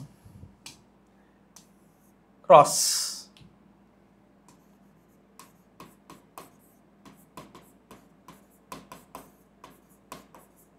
ক্রস গুণন, এটাকে আমরা কি বলি, ক্রস গুণন। ক্রস গুণন কিভাবে করে, এই যে এ এ আর বি যদি হয়, তাহলে এ ক্রস বি হবে, এ ক্রস বি হবে I J K X A Y A Z B X B Y B Z. এটা করলেই এ ক্রস বি আমরা পেয়ে যাবো, এটা ডিটারমিন্যান্ট বের করলে। তাহলে এ ক্রস বি কিন্তু not equal B cross A. কারণ কি, এটা যদি এ হয়, এটা যদি বি হয়, তাহলে এ ক্রস বি উপরে আর বি ক্রস এ কোন দিকে, নিচের দিকে। আচ্ছা, ক্রস গুণন দিয়ে আরো কিছু জিনিস আমরা জানতে পারি। সেটা হলো এ ও বি ত্রিভুজের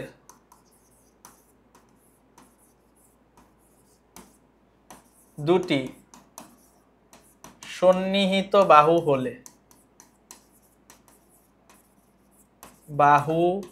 হলে, ক্ষেত্রফল, area is equal to A cross B এর মান বের করে তার অর্ধেক। ঠিক আছে, দুইটা সন্নিহিত বাহু হইলে, ত্রিভুজের দুইটা সন্নিহিত বাহু হইলে, এ ও B সামান্তরিকের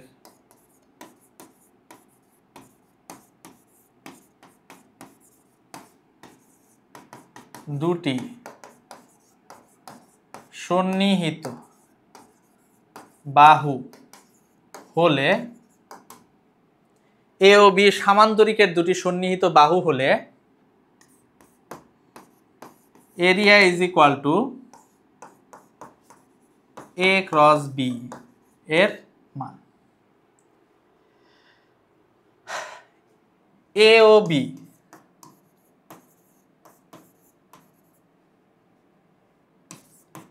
সামান্তরিকের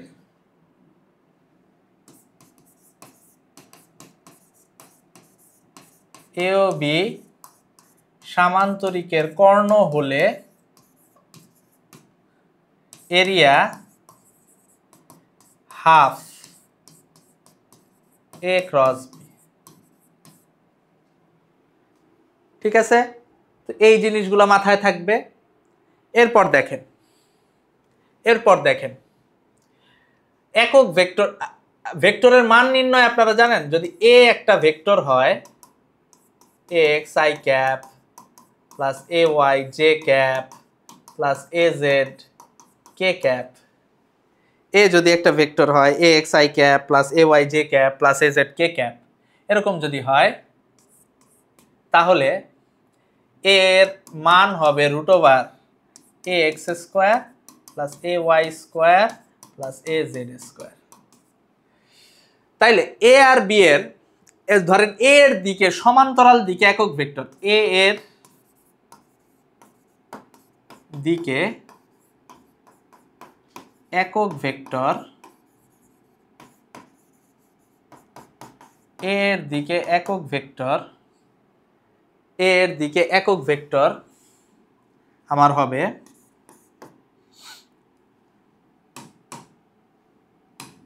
A cap is equal to A vector by A. এর দিকে একক ভেক্টর এ ক্যাপ হবে হচ্ছে এ ভেক্টর বাই এ। ঠিক আছে, এ ও বি এর সমান্তরালে একক ভেক্টর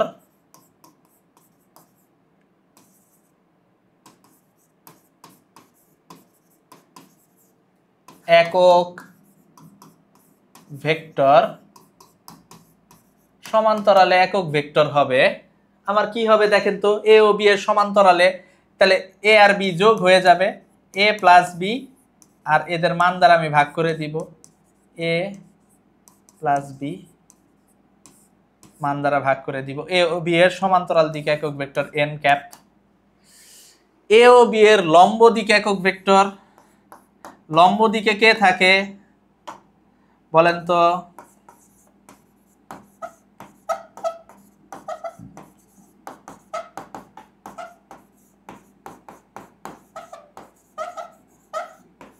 একক ভেক্টর। তাহলে লম্ব দিকের ভেক্টর আমরা কিভাবে পাই, ক্রস গুণফল করে পাই লম্ব দিকে। তাহলে plus minus A cross B by A cross B এর মান, কারণ এই একক ভেক্টর উপরেও হইতে পারে নিচেও হইতে পারে, এই জন্য আগে প্লাস মাইনাস আমরা বসায় নিছি। সুন্দর, ঠিক আছে। এখন আমরা যেই বিষয়টা নিয়ে কথা বলবো সেটা হচ্ছে ভেক্টর ক্যালকুলাস। ভেক্টর ক্যালকুলাসে খেয়াল করে দেখেন, ভেক্টর ডিফারেন্সিয়াল অপারেটর জিনিসটা কি, nabla is equal to del del X I cap del del Y J cap del del Z K cap. Scalar ক্ষেত্র, কোনো একটা ক্ষেত্র যেটা কোনো একটা ভৌত স্কেলার রাশি নির্দেশ করে সেটাই একটা স্কেলার ক্ষেত্র। ভেক্টর ক্ষেত্র যেটা একটা ভেক্টর রাশি নির্দেশ করে, ধরেন হচ্ছে কোনো একটা এরিয়ার উপর দিয়ে বাতাসের গতির দিক বুঝাইতেছে ভেক্টর। ঠিক আছে, গ্রেডিয়েন্ট কি হবে, আমরা যদি গ্রেডিয়েন্ট আমরা পড়ছিলাম স্কেলার গুণ vector is equal two vector, তাহলে আমার ভেক্টর ডিফারেন্সিয়াল অপারেটর কি একটা ভেক্টর, এটার সাথে যদি একটা স্কেলার ক্ষেত্র গুণ করি তাহলে যেটা পাবো সেটাই হলো গ্রেডিয়েন্ট। একটা ভেক্টর ডিফারেন্সিয়াল অপারেটরের সাথে যদি আমি একটা স্কেলার ক্ষেত্র গুণ করি তাহলে যেটা পাবো সেটাই হলো গ্রেডিয়েন্ট। সহজ, ঠিক আছে, তাহলে যেটা পাবো সেটাই হচ্ছে আমার কি গ্রেডিয়েন্ট। এরপর ডাইভারজেন্স, যদি আমরা কোনো একটা ভেক্টর ডিফারেন্সিয়াল অপারেটরের সাথে একটা ভেক্টরকে ডট গুণফল করি তাইলে যেটা পাবো সেটাই হলো ডাইভারজেন্স।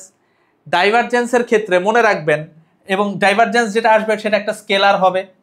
ডাইভারজেন্স দ্বারা বোঝায় অপসারিতা, যে ধরেন একটা এই ক্ষেত্র থেকে ফ্লাক্স কতটুকু বের হইতেছে সেটার পরিমাণ।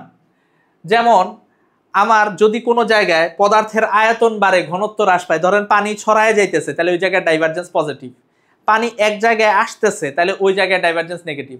আর যদি ডাইভারজেন্স শূন্য হয় সেটাকে বলা হয় সলিনয়েডাল। ডাইভারজেন্স পজিটিভ যেই জায়গায় ওইটারে বলে ভেক্টর সোর্স, ডাইভারজেন্স নেগেটিভ যে জায়গায় ওইটারে বলে ভেক্টর সিঙ্ক। বুঝাইতে পারছি? ওকে। এবার দেখেন কার্ল। কার্ল কি? কার্ল হচ্ছে কোনো একটা ভেক্টর ক্ষেত্রের ঘূর্ণন প্রবণতা, ঘূর্ণনশীলতা বোঝায়। ঠিক আছে, যে কোনো একটা ভেক্টর ক্ষেত্রকে যদি ভেক্টর ডিফারেনশিয়াল অপারেটরের সাথে ক্রস গুণন করি, তাইলে সেটাকে আমরা কি বলবো? সেটাকে বলবো আমরা কার্ল। সেটাকে আমরা কার্ল বলবো। কার্ল একটা ভেক্টর, ঠিক আছে? আচ্ছা, এবং কার্লের ক্ষেত্রে কোনো ভেক্টরের কার্লের গ্রেডিয়েন্ট সবসময় কি হবে? কোনো ভেক্টর কার্লের গ্রেডিয়েন্ট, ঠিক আছে, ভেক্টর কার্লের গ্রেডিয়েন্ট সবসময় কি হবে ওস্তাদ? কার্লের গ্রেডিয়েন্ট সবসময় হবে 0 হবে। ঠিক আছে, কার্লের মান 0 হইলে ওই ক্ষেত্রটাকে কি বুঝাবে? অঘূর্ণনশীল বুঝাবে ওস্তাদ। ঠিক আছে, এখন আমরা একটা প্রবলেম দেখি। দেখেন তো, r = xi cap yj cap zk cap হয়, তাহলে ডেল ডট r এর মান কত? ডেল ডট r এর মান কত আমরা বের করে ফেলি। Del dot r = xi cap yj cap zk cap, তাহলে কি হবে? Del xx, del yy, del zz, 1 + 1 + 1 কত হইল? 3 হয়ে গেল ওস্তাদ। প্রবলেম সলভে আমরা ঢুকে পড়ছি, 3 হয়ে গেল। ঠিক আছে, একজন সাঁতারু স্রোতের বেগের দ্বিগুণ বেগে সাঁতরিয়ে অপর তীরের যাত্রা বিন্দুতে পৌঁছে স্রোতের সাথে তার দিক কত হবে? মনে রাখেন যদি p = 2h3 হয়, ঠিক আছে, যাত্রা বিন্দুর বিপরীত বিন্দুতে পৌঁছায়, তার মানে থেটা কত? 90 degree. Theta 90, p = 2q and theta = 90 degree হইলে, থেটা = 90 ডিগ্রি হইলে আলফা = 120 ডিগ্রি। মনে রাখবেন আলফা কত হবে? এখানে 120 ডিগ্রি হবে। একদম সহজ। ঠিক আছে, বুঝাইতে পারছি? একদম সহজ। প্রথমেই আমরা যেটা দেখব যে নিচের কোনটি স্কেলার রাশি? স্কেলার রাশি কোনটা? মহাকর্ষীয় বিভব, পৃষ্ঠটান, টর্ক, ত্বরণ।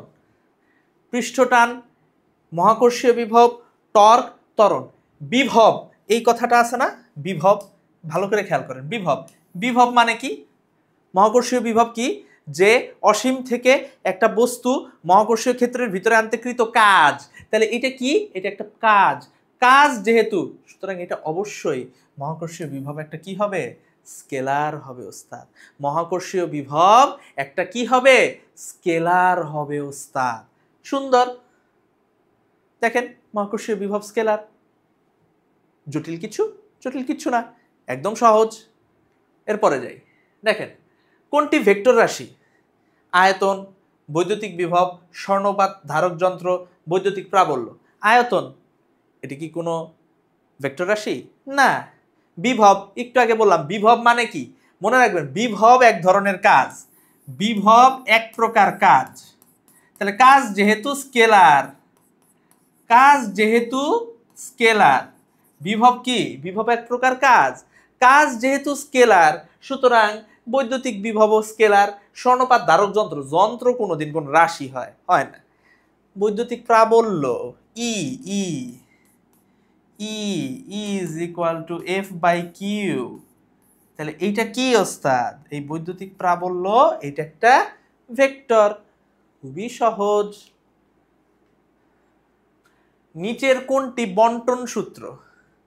ঠিক আছে, দেখেন এটা হলো অনুষঙ্গ সূত্র, অ্যাসোসিয়েটিভ।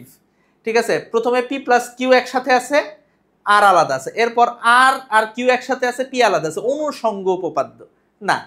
এমটা দেখেন, এম পি এর সাথে এবং কিউ এর সাথে কি হয়ে গেছে, ডিস্ট্রিবিউট হয়ে গেছে না, বন্টন হয়ে গেছে না। তাহলে এইটাই হচ্ছে বন্টন সূত্র, ডিস্ট্রিবিউটিভ থিওরাম। ঠিক আছে, খুব সুন্দর। তাহলে এইটাই হবে। আর নিচে আমার যাওয়ার দরকার আছে? নিচে আমার যাওয়ার দরকার নাই, একদম সহজ হয়ে গেল। এরপর দেখেন কোন ভেক্টরের পাদবিন্দু এবং শীর্ষবিন্দু একই। পাদবিন্দু যেখানে, শীর্ষবিন্দু সেখানে, তার মানে ভেক্টরটা বের হয় নাই।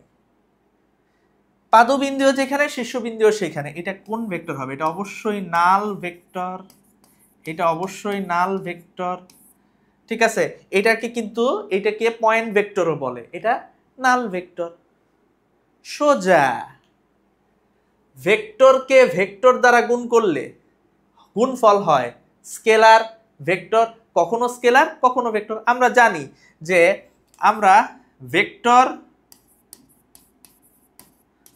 ডট ভেক্টর ডট গুণন করলে কি পাই আমরা বলেন তো?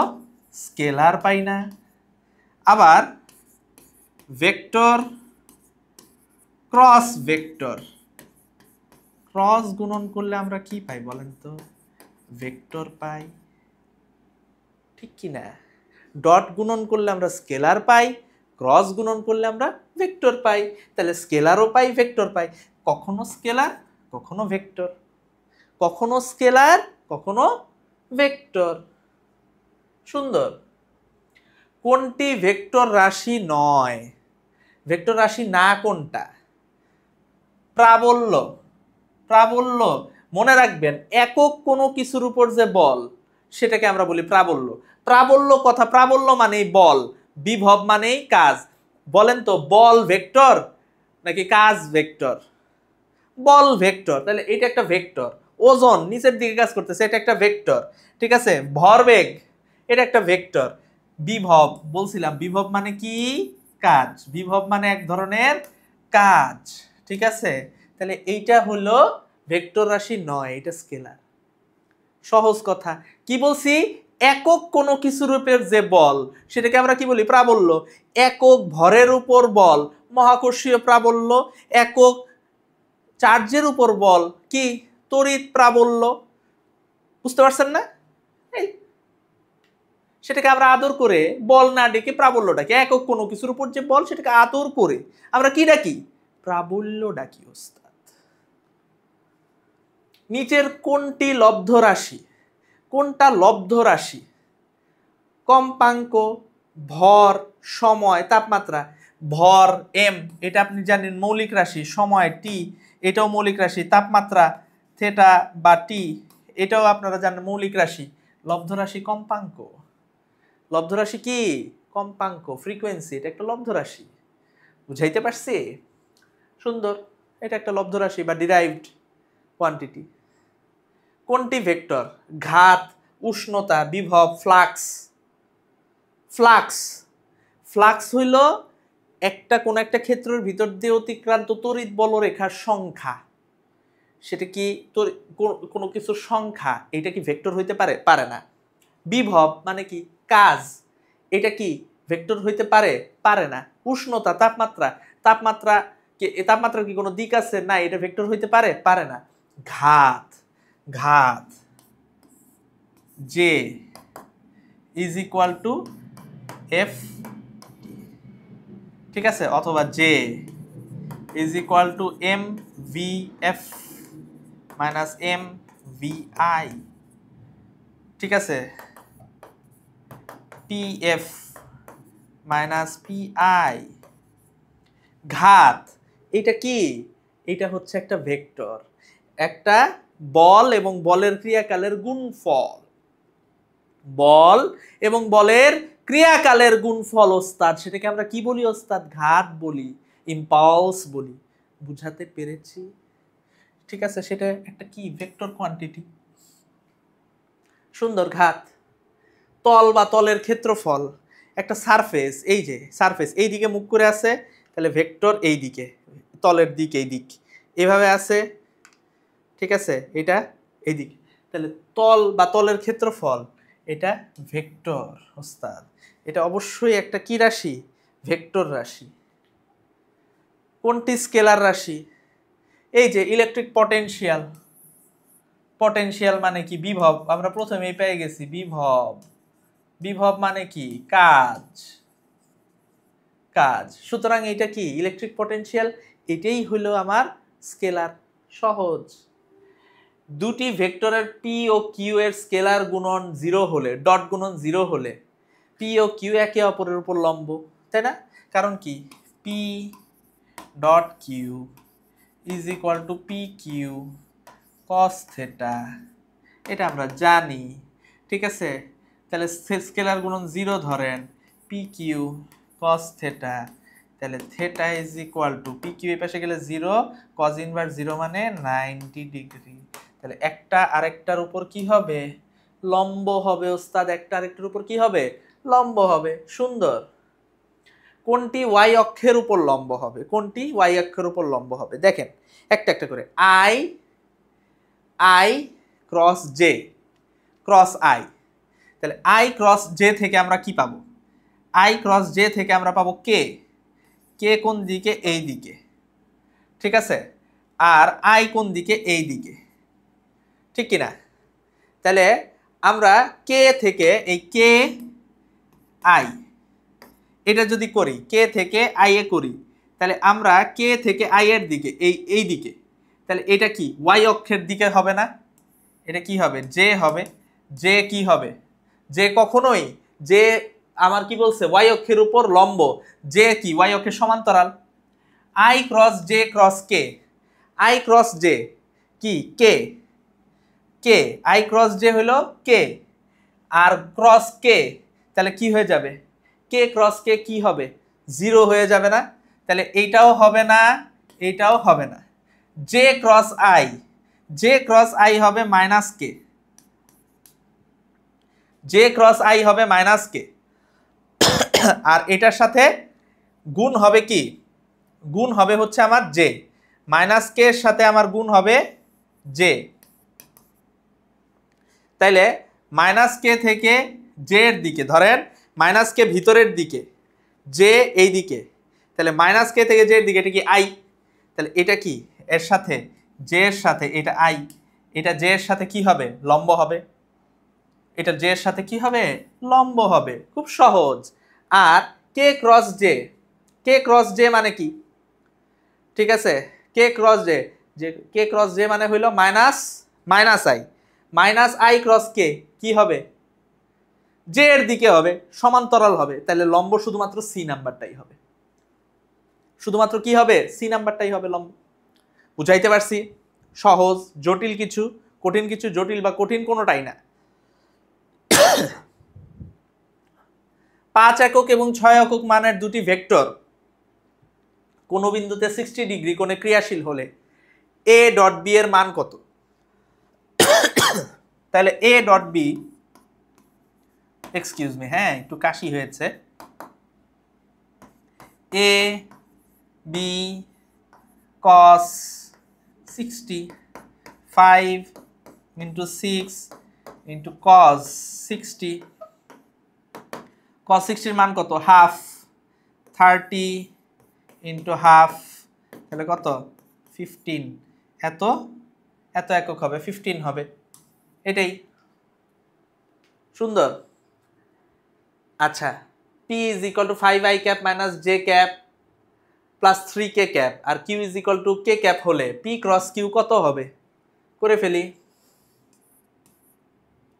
p ক্রস q, ঠিক আছে, এখানে i cap, j cap, k cap, ঠিক আছে। 5 মাইনাস 1 3, আর এটা 0 0 1। খুব সুন্দর।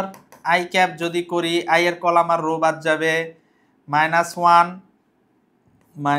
Minus 0, minus J cap, J এর কলাম আর রো বাদ যাবে, 5 মাইনাস 0, প্লাস কে ক্যাপ, কে এর কলাম আর রো বাদ যাবে, 0 মাইনাস 0, তাহলে minus I cap minus 5 J cap, minus I cap minus 5 J cap হয়ে গেল। সুন্দর, টুকুস করে হয়ে গেল, তাই না? দুটি স্কেলার রাশির মধ্যে একটির মান শূন্য না হলে এদের গুণফল শূন্য হয় না, শূন্য হয়। কখনো কখনো যদি গুণফল যদি হইলো ক্রস গুণন হয় মধ্যবর্তী কোণ 0 ডিগ্রি হয় তখন শূন্য হয়, যদি শূন্য না হয়। আবার লম্ব হইলে ডট গুণনের ক্ষেত্রে শূন্য হয়, তাহলে আবার শূন্য নাও হইতে পারে, তাহলে কখনো শূন্য হয় না, আবার কখনো কখনো শূন্য হয়। তাহলে এ আর বি দুইটাই হয়। A plus B is equal to A minus B হলে এ ও বি এর ক্ষেত্রে কি হবে? এ প্লাস বি এর সূত্র কি? রুট ওভার এ প্লাস বি এর সমীকরণ, সূত্র না, ঠিক আছে? সূত্র ডিফারেন্ট জিনিস। সূত্র হলো সামান্তরিক সূত্র, P square plus Q square plus 2 P Q cos alpha, ঠিক কিনা, is equal to root over A square plus P square plus Q square, না তো A square plus B square, A plus B is equal to A minus B না?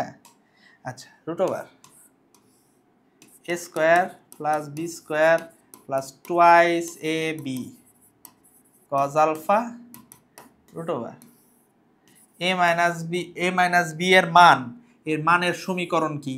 এ square plus B square minus twice A B cos alpha. দুই পাশ থেকে square root তুলে দেওয়া যায়। তাহলে এই জায়গা থেকে এ স্কোয়ার প্লাস বি স্কোয়ার চলে যায়, 2ab, আর এই 2ab এই পাশে আনলে 4ab cos alpha is equal to 0। তাহলে এই জায়গা থেকে আমার লিখতে পারি ab cos আলফা, ঠিক আছে? ab cos alpha is equal to 0। তাহলে ab cos আলফারে আমরা কি লিখতে পারি? a ডট b লিখতে পারি না ওস্তাদ? a dot b is equal to 0 লিখতে পারি কিনা? তাহলে a dot b is equal to 0, এই যে, ঠিক আছে? খুবই সহজ, a dot b is equal to 0। Clear? আচ্ছা, a dot b is equal to 0। এবার দেখেন a is equal to I cap, b is equal two J cap, c is equal to K cap হলে a dot b cross c is equal to কত হবে? a dot b cross c is equal to a is equal to কি? I cap, b is equal to, তাহলে I cap dot b কি? J cap, ঠিক আছে? Cross c কি? K cap. J cross K কি? আবার I cap dot I cap কত হবে? 1 হবে। I cap dot I cap কি হবে? 1 হবে, ঠিক আছে? কারণ 1 ইন্টু 1 আর cos 0 এর ভ্যালু কত? 1 হবে। সুন্দর।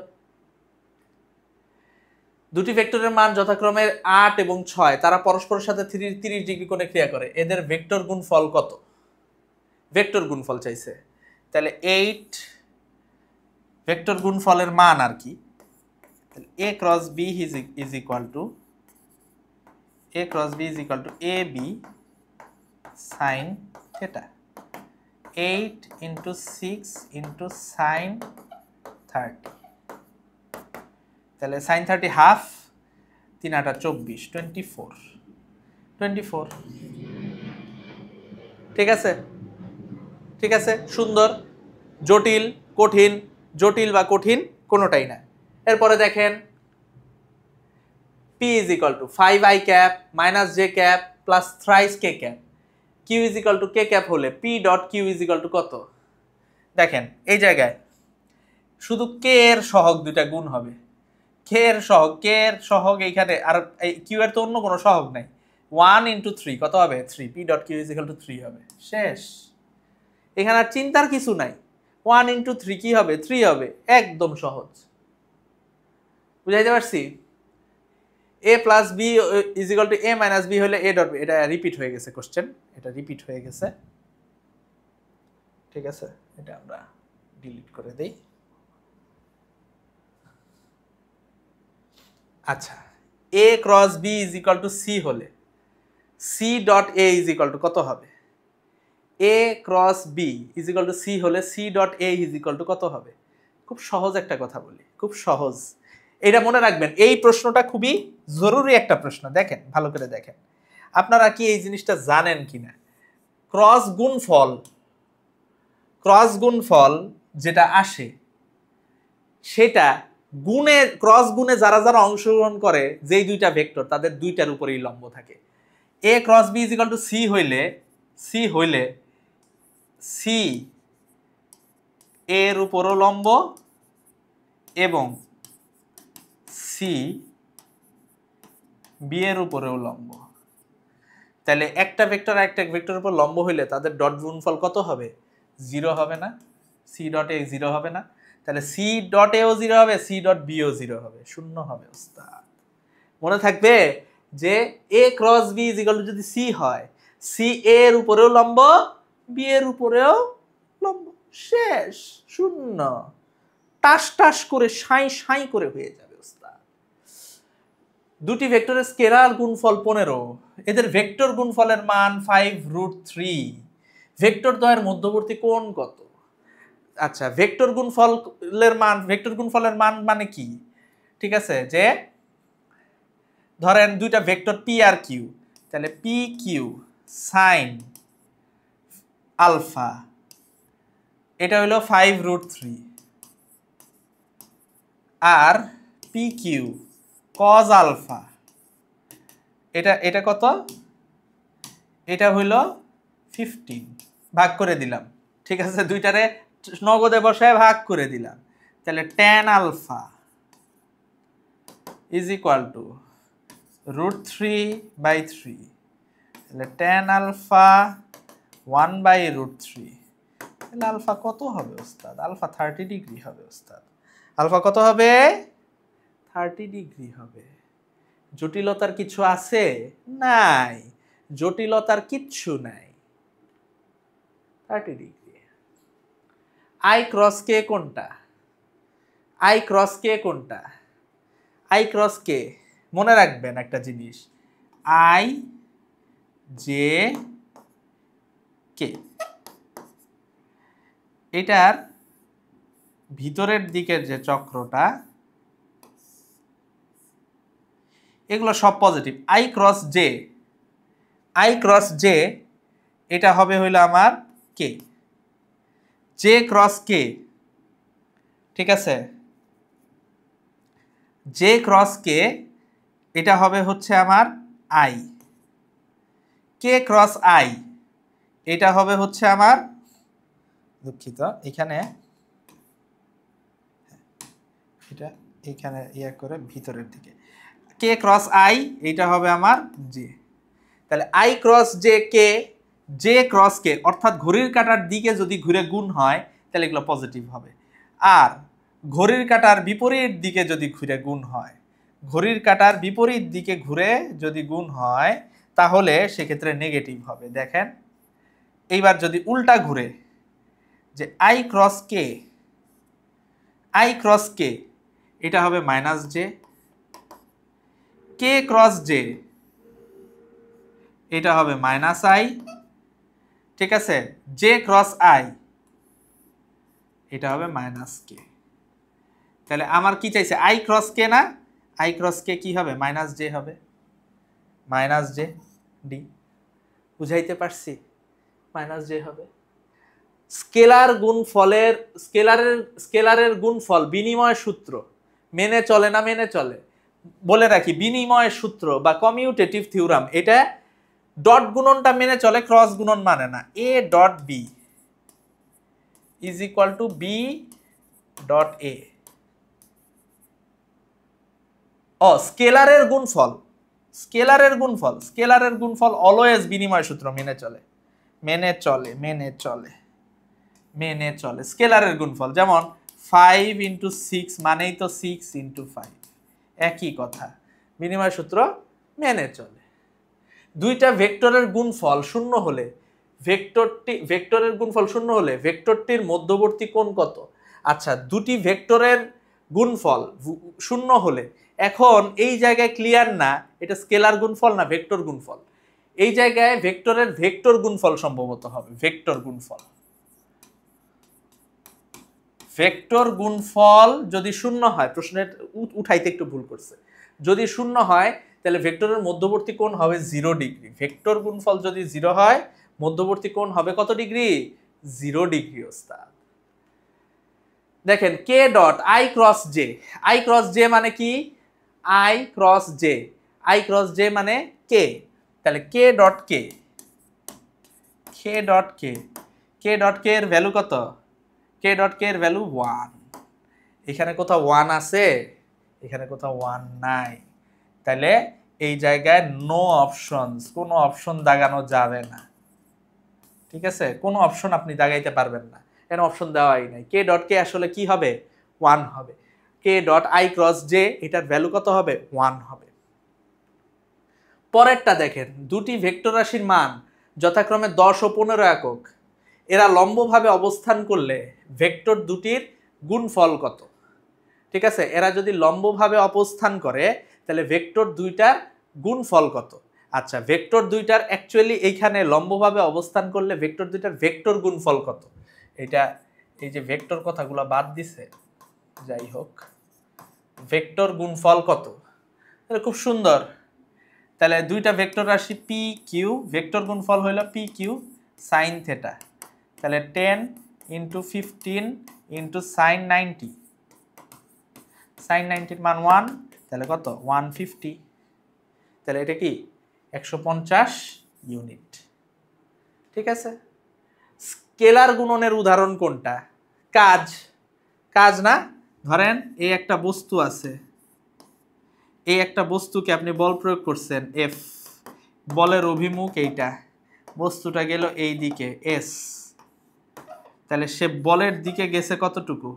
এতটুকু। এতটুকু যদি থেটা কোণে যায় এস কস থেটা, তাহলে W is equal to F S cos theta, বল আর বলের দিকের উপাংশের গুণফল, তাহলে কি F dot S, F dot S. তাহলে এটা হলো কাজ। বল, টর্ক, কৌণিক ভরবেগ এগুলো সব ভেক্টর। আচ্ছা, দুইটি ভেক্টর পরস্পর লম্ব হলে তাদের ভেক্টর গুণফলের মান সর্বোচ্চ হয়। লম্ব হইলে কি সাইনের মান সর্বোচ্চ না? লম্ব 90 ডিগ্রি হইলে সাইন 90 কত? সাইন 91, তাহলে এটা সর্বোচ্চ হবে। নিচের কোনটি সঠিক? জে ক্রস কে, ঠিক আছে, is equal to minus I না, J cross K is equal to I cross J, J cross K is equal to I, এটা সঠিক। J cross K is equal to 1, এটা সঠিক না, J cross K minus 1, J cross K is equal to I. আমরা একটু আগে দেখছি। এ ও B দুইটি ভেক্টর রাশি হলে কোনটি সঠিক? A cross B is equal to B cross A, কারণ এইটা ধরেন এ, এইটা ধরেন বি, তাহলে এ ক্রস বি উপরের দিকে, বি ক্রস এ ঠিক তার নিচের দিকে, তাহলে একটা আরেকটার বিপরীত, তাহলে minus A cross B is equal to B cross A, একটা আরেকটা ঋণ ভেক্টর হয়। ঠিক আছে, একক ভেক্টরের ক্ষেত্রে কোন মানটি সঠিক? I plus I is equal to 1, I plus J is equal to 0, I cross J is equal to K, I plus J is equal to minus I cross J is equal to K. Cross গুণফলের ক্ষেত্রে এটা সঠিক। মান শূন্য নয় এমন দুটি ভেক্টরের ডট গুণফল শূন্য হলে পরস্পর লম্ব, একটু আগে আমরা দেখছি। দেখেন, এ বি সি তিনটি ভেক্টর রাশি C is equal to A cross B হলে সি এর দিক হবে এ ও বি উভয়ের লম্ব বরাবর। একটু আগে আমরা বুঝে ফেলেছি না জিনিসটা ওস্তাদ? একটু আগে আমরা জিনিসটা বুঝে ফেলেছি না? এরপর দেখেন, ভেক্টর বিভাজনের দৃষ্টান্ত কোনটা? ভেক্টর নৌকার গুণ টানা। কিভাবে? এই নদী, এই যে নদী, এই নদীতে নৌকা, এই যে নদীতে নৌকা, নৌকা চলছে, এই যে নৌকার ছই, নৌকার ছই, নৌকা চরে আটকে গিয়েছে, গুণ টানতে হবে। এই গুণটা এখান থেকে টানতে হবে। গুণের যখন এই দিক বরাবর টানবে এর দুইটা উপাংশ থাকবে, একটা সামনের দিকে একটা উপরের দিকে। তার টার্গেট থাকবে কি? সামনের দিকের উপাংশটা বাড়ানো। এই জন্য সে কি করবে বলেন তো? গুণের দৈর্ঘ্য, ধরেন এইটা হইতেছে, ধরেন এটা টি, তাহলে এই দিক বরাবর টি কস থেটা, উপরে টি সাইন থেটা। এই মাঝির কিন্তু টি সাইন থেটা দিয়ে কোনো কাজ নাই, তার নৌকাটার সামনে আগাইতে হবে, টি কস থেটা বাড়াইতে হবে। টি কস থেটা বাড়াইতে হলে থেটা কমাইতে হবে, থেটা কমাইতে হলে গুণের দৈর্ঘ্য বাড়াইতে হবে। অর্থাৎ এটা ভেক্টর বিভাজনের একটা উদাহরণ ওস্তাদ। এরপর দেখেন কোন ভেক্টর রাশির কার্ল শূন্য হইলে, কার্ল শূন্য মানে ভেক্টরটার ঘূর্ণন নাই এবং ভেক্টরটা সংরক্ষণশীল, ভেক্টরটা ঘূর্ণন নাই এবং ভেক্টরটা অসংরক্ষণশীল। ঠিক আছে, ঘূর্ণন নাই এবং ভেক্টরটা সংরক্ষণশীল, বুঝাইতে পারছি? ঘূর্ণন নাই এবং ভেক্টরটা সংরক্ষণশীল। একটা ভেক্টর রাশির ক্ষেত্রে অঘূর্ণনশীল হবে কোন ক্ষেত্রে? ভেক্টর ক্ষেত্র অঘূর্ণনশীল হবে ডেল ক্রস বি, ঠিক আছে, যদি নট জিরো হয়, নট জিরো হয়, ঠিক আছে, নট জিরো যদি হয় তাহলে সেটা কি অঘূর্ণনশীল হবে? হবে না। অবস্থা del cross B is equal to zero হইতে হবে, জিরো হইলেই সেটা ঘূর্ণনশীল হবে না। ঠিক আছে, del cross B is equal to zero যদি হয় ঘূর্ণন, অর্থাৎ এটা হল মানে কার্ল শূন্য, কার্ল শূন্য, কার্ল শূন্য, ওস্তাদ শূন্য কার্ল, বুঝাইতে পারছি? আচ্ছা, a is equal two 4i cap plus thrice j cap minus k cap যদি হয় তাহলে a এর মান নির্ণয় করো। 4i cap plus thrice j cap minus k cap যদি হয় তাহলে a এর মান নির্ণয় করো। মান নির্ণয় আমরা কিভাবে করি? a is equal to root over 4 square plus 3 square plus minus 1 square, ঠিক কিনা? তাহলে a এর মান তাহলে সেক্ষেত্রে হবে 4 চারা 16, 16 প্লাস 9 প্লাস 1, 16 9 25 আর 1 26, রুট 26 আছে নাকি? রুট 26 অবশ্যই আছে। এটাই a is equal to minus B হলে a ক্রস বি এর a is equal to minus B মানে কি? একটার একটার বিপরীত, ঠিক কিনা? a ইজ ইকুয়াল টু যদি মাইনাস বি হয় তাহলে a ক্রস বি কত? আচ্ছা, a is equal to minus B, ঠিক কিনা? a is equal to minus B, অর্থাৎ b এর উল্টা হইল a, b যেদিকে আছে b আর a সমান কিন্তু একটার একটার বিপরীত, ঠিক কিনা? তাহলে আমরা এখানে লিখতে পারি কিনা যে a, তাহলে a cross b, a cross b is equal to a into sine 180 degree. Sine 180 মান কত? আন্ডা হয়ে যাও ঠান্ডা 0। সুন্দর। যদি a is equal to 6 minus 6/7 i cap 3/7 j cap 2/7 কে a এর মান কত? সুন্দর, root over 6/7 minus 6/7 square plus 3/7 square plus 2/7 square root over 7 7 49, 3টার নিচেই 49, 36 9 4, 36 আর 4 40 প্লাস 9 49 হয়ে যাবে 1, তাহলে এখানেও 1। সুন্দর। এবার দেখেন b বরাবর এর লম্ব বিক্ষেপ কোনটা? কার লম্ব বিক্ষেপ? এর লম্ব বিক্ষেপ। নোট লিখে নেন, নোট লিখে নেন, যার অভিক্ষেপ, যার অভিক্ষেপ তার কস। নোট কি? যার অভিক্ষেপ তার কস। তাহলে এর অভিক্ষেপ এ কস থেটা, ঠিক আছে? কিভাবে বের করে? a dot B is equal to A B cos theta, A B cos theta, তাহলে A cos theta is equal to A dot B by B. বুঝাইতে পারছি? এখানে লাগবে না, তাও লিখে দিলাম, ঠিক আছে বস? ঠিক আছে। আই ও যে তলে অবস্থিত সেই তলের উপর লম্ব একক ভেক্টর কোনটা? I cross J, I cross J. এই যে আই আর জে যেই তলে অবস্থিত তার লম্ব একক কোনটা? আই ক্রস জে, আই থেকে জে, তাহলে এটা কি? কে। আই ক্রস জে মানে কে, আই ক্রস জে, ঠিক আছে? a is equal two twice I plus 4j minus 5k, b is equal two এত হলে a প্লাস b এর মান নির্ণয় করো। তাহলে a plus b is equal two 2 আর 1 কত? 3i, 4 আর 2 কত? 6j, -5 plus 3 -2k।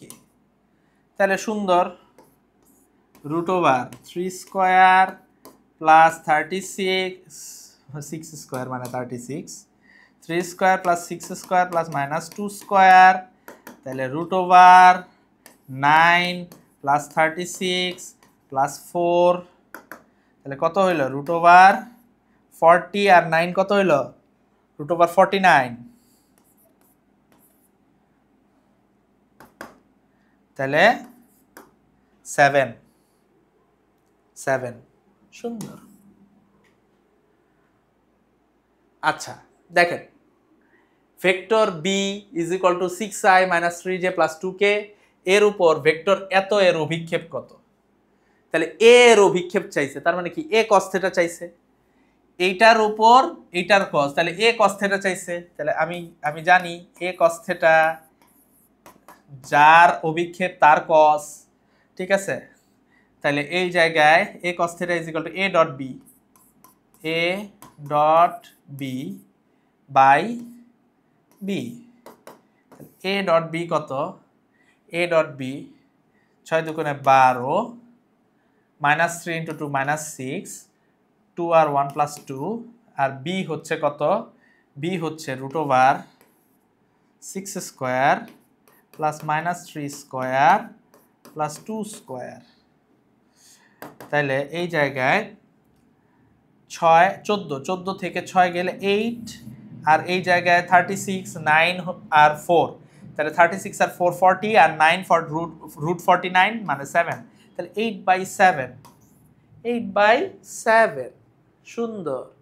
একটি লন রোলার ঠেলার জন্য আনুভূমিকের সাথে 60 ডিগ্রি কোণে 10 নিউটন বল প্রয়োগ করা হলো। আনুভূমিকের সাথে 60 ডিগ্রি কোণে লন রোলার ঠেলার জন্য এই আনুভূমিক, ঠিক আছে, ঠেলতেছে, তাই না?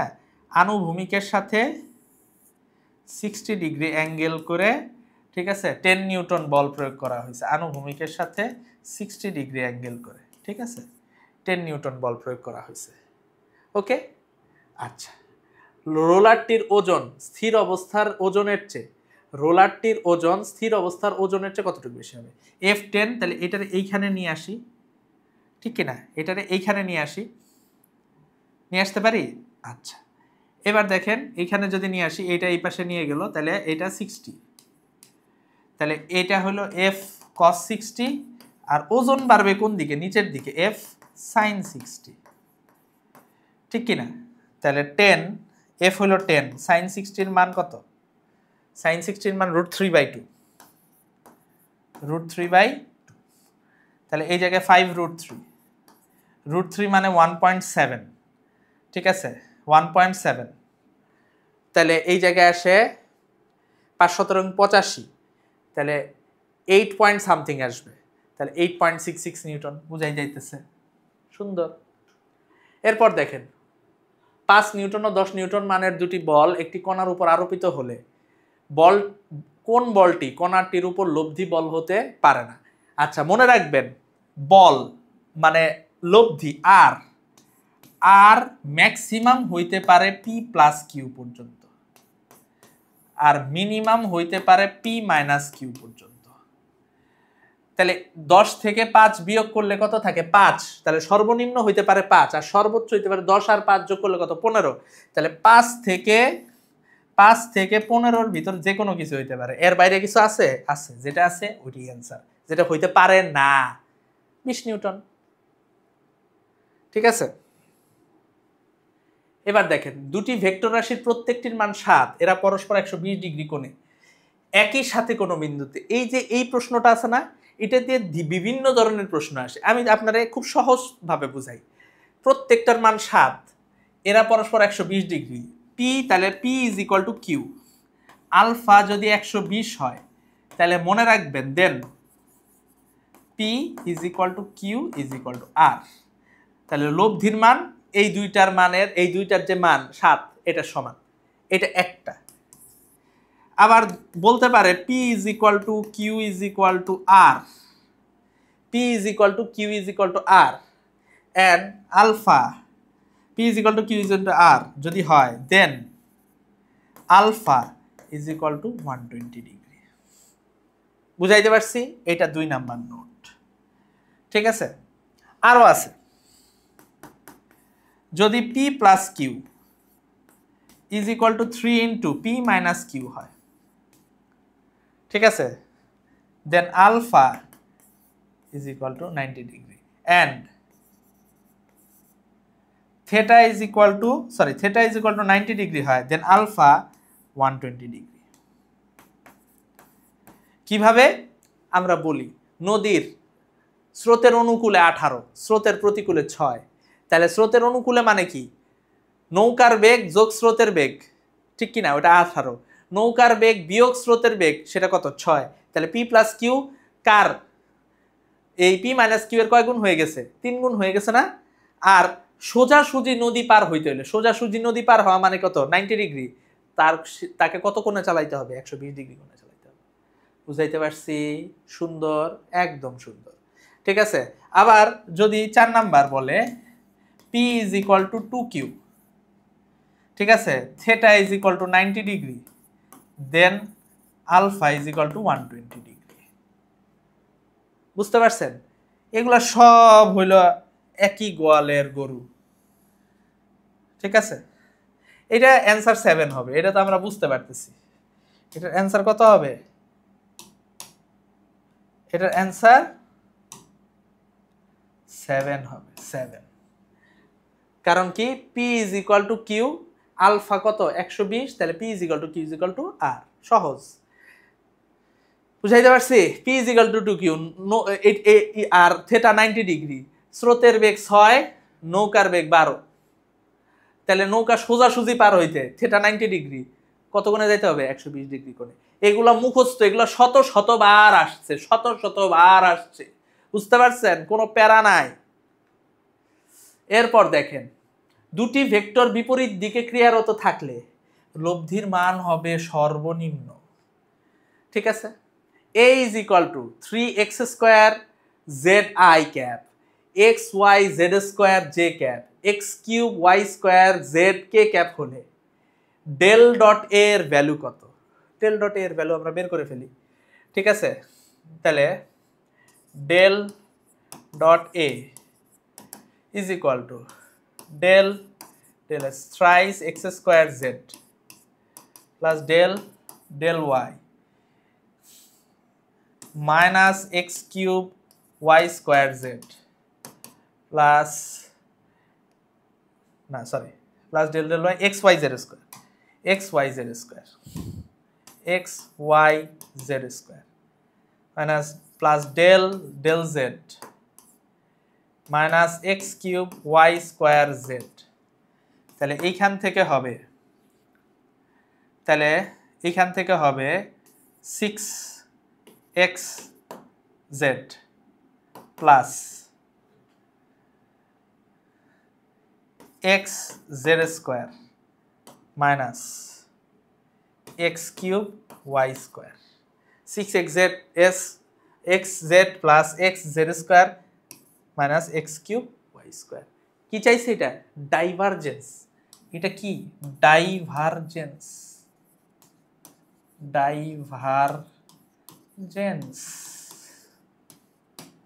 ঠিক আছে, বুঝাতে পেরেছি বস?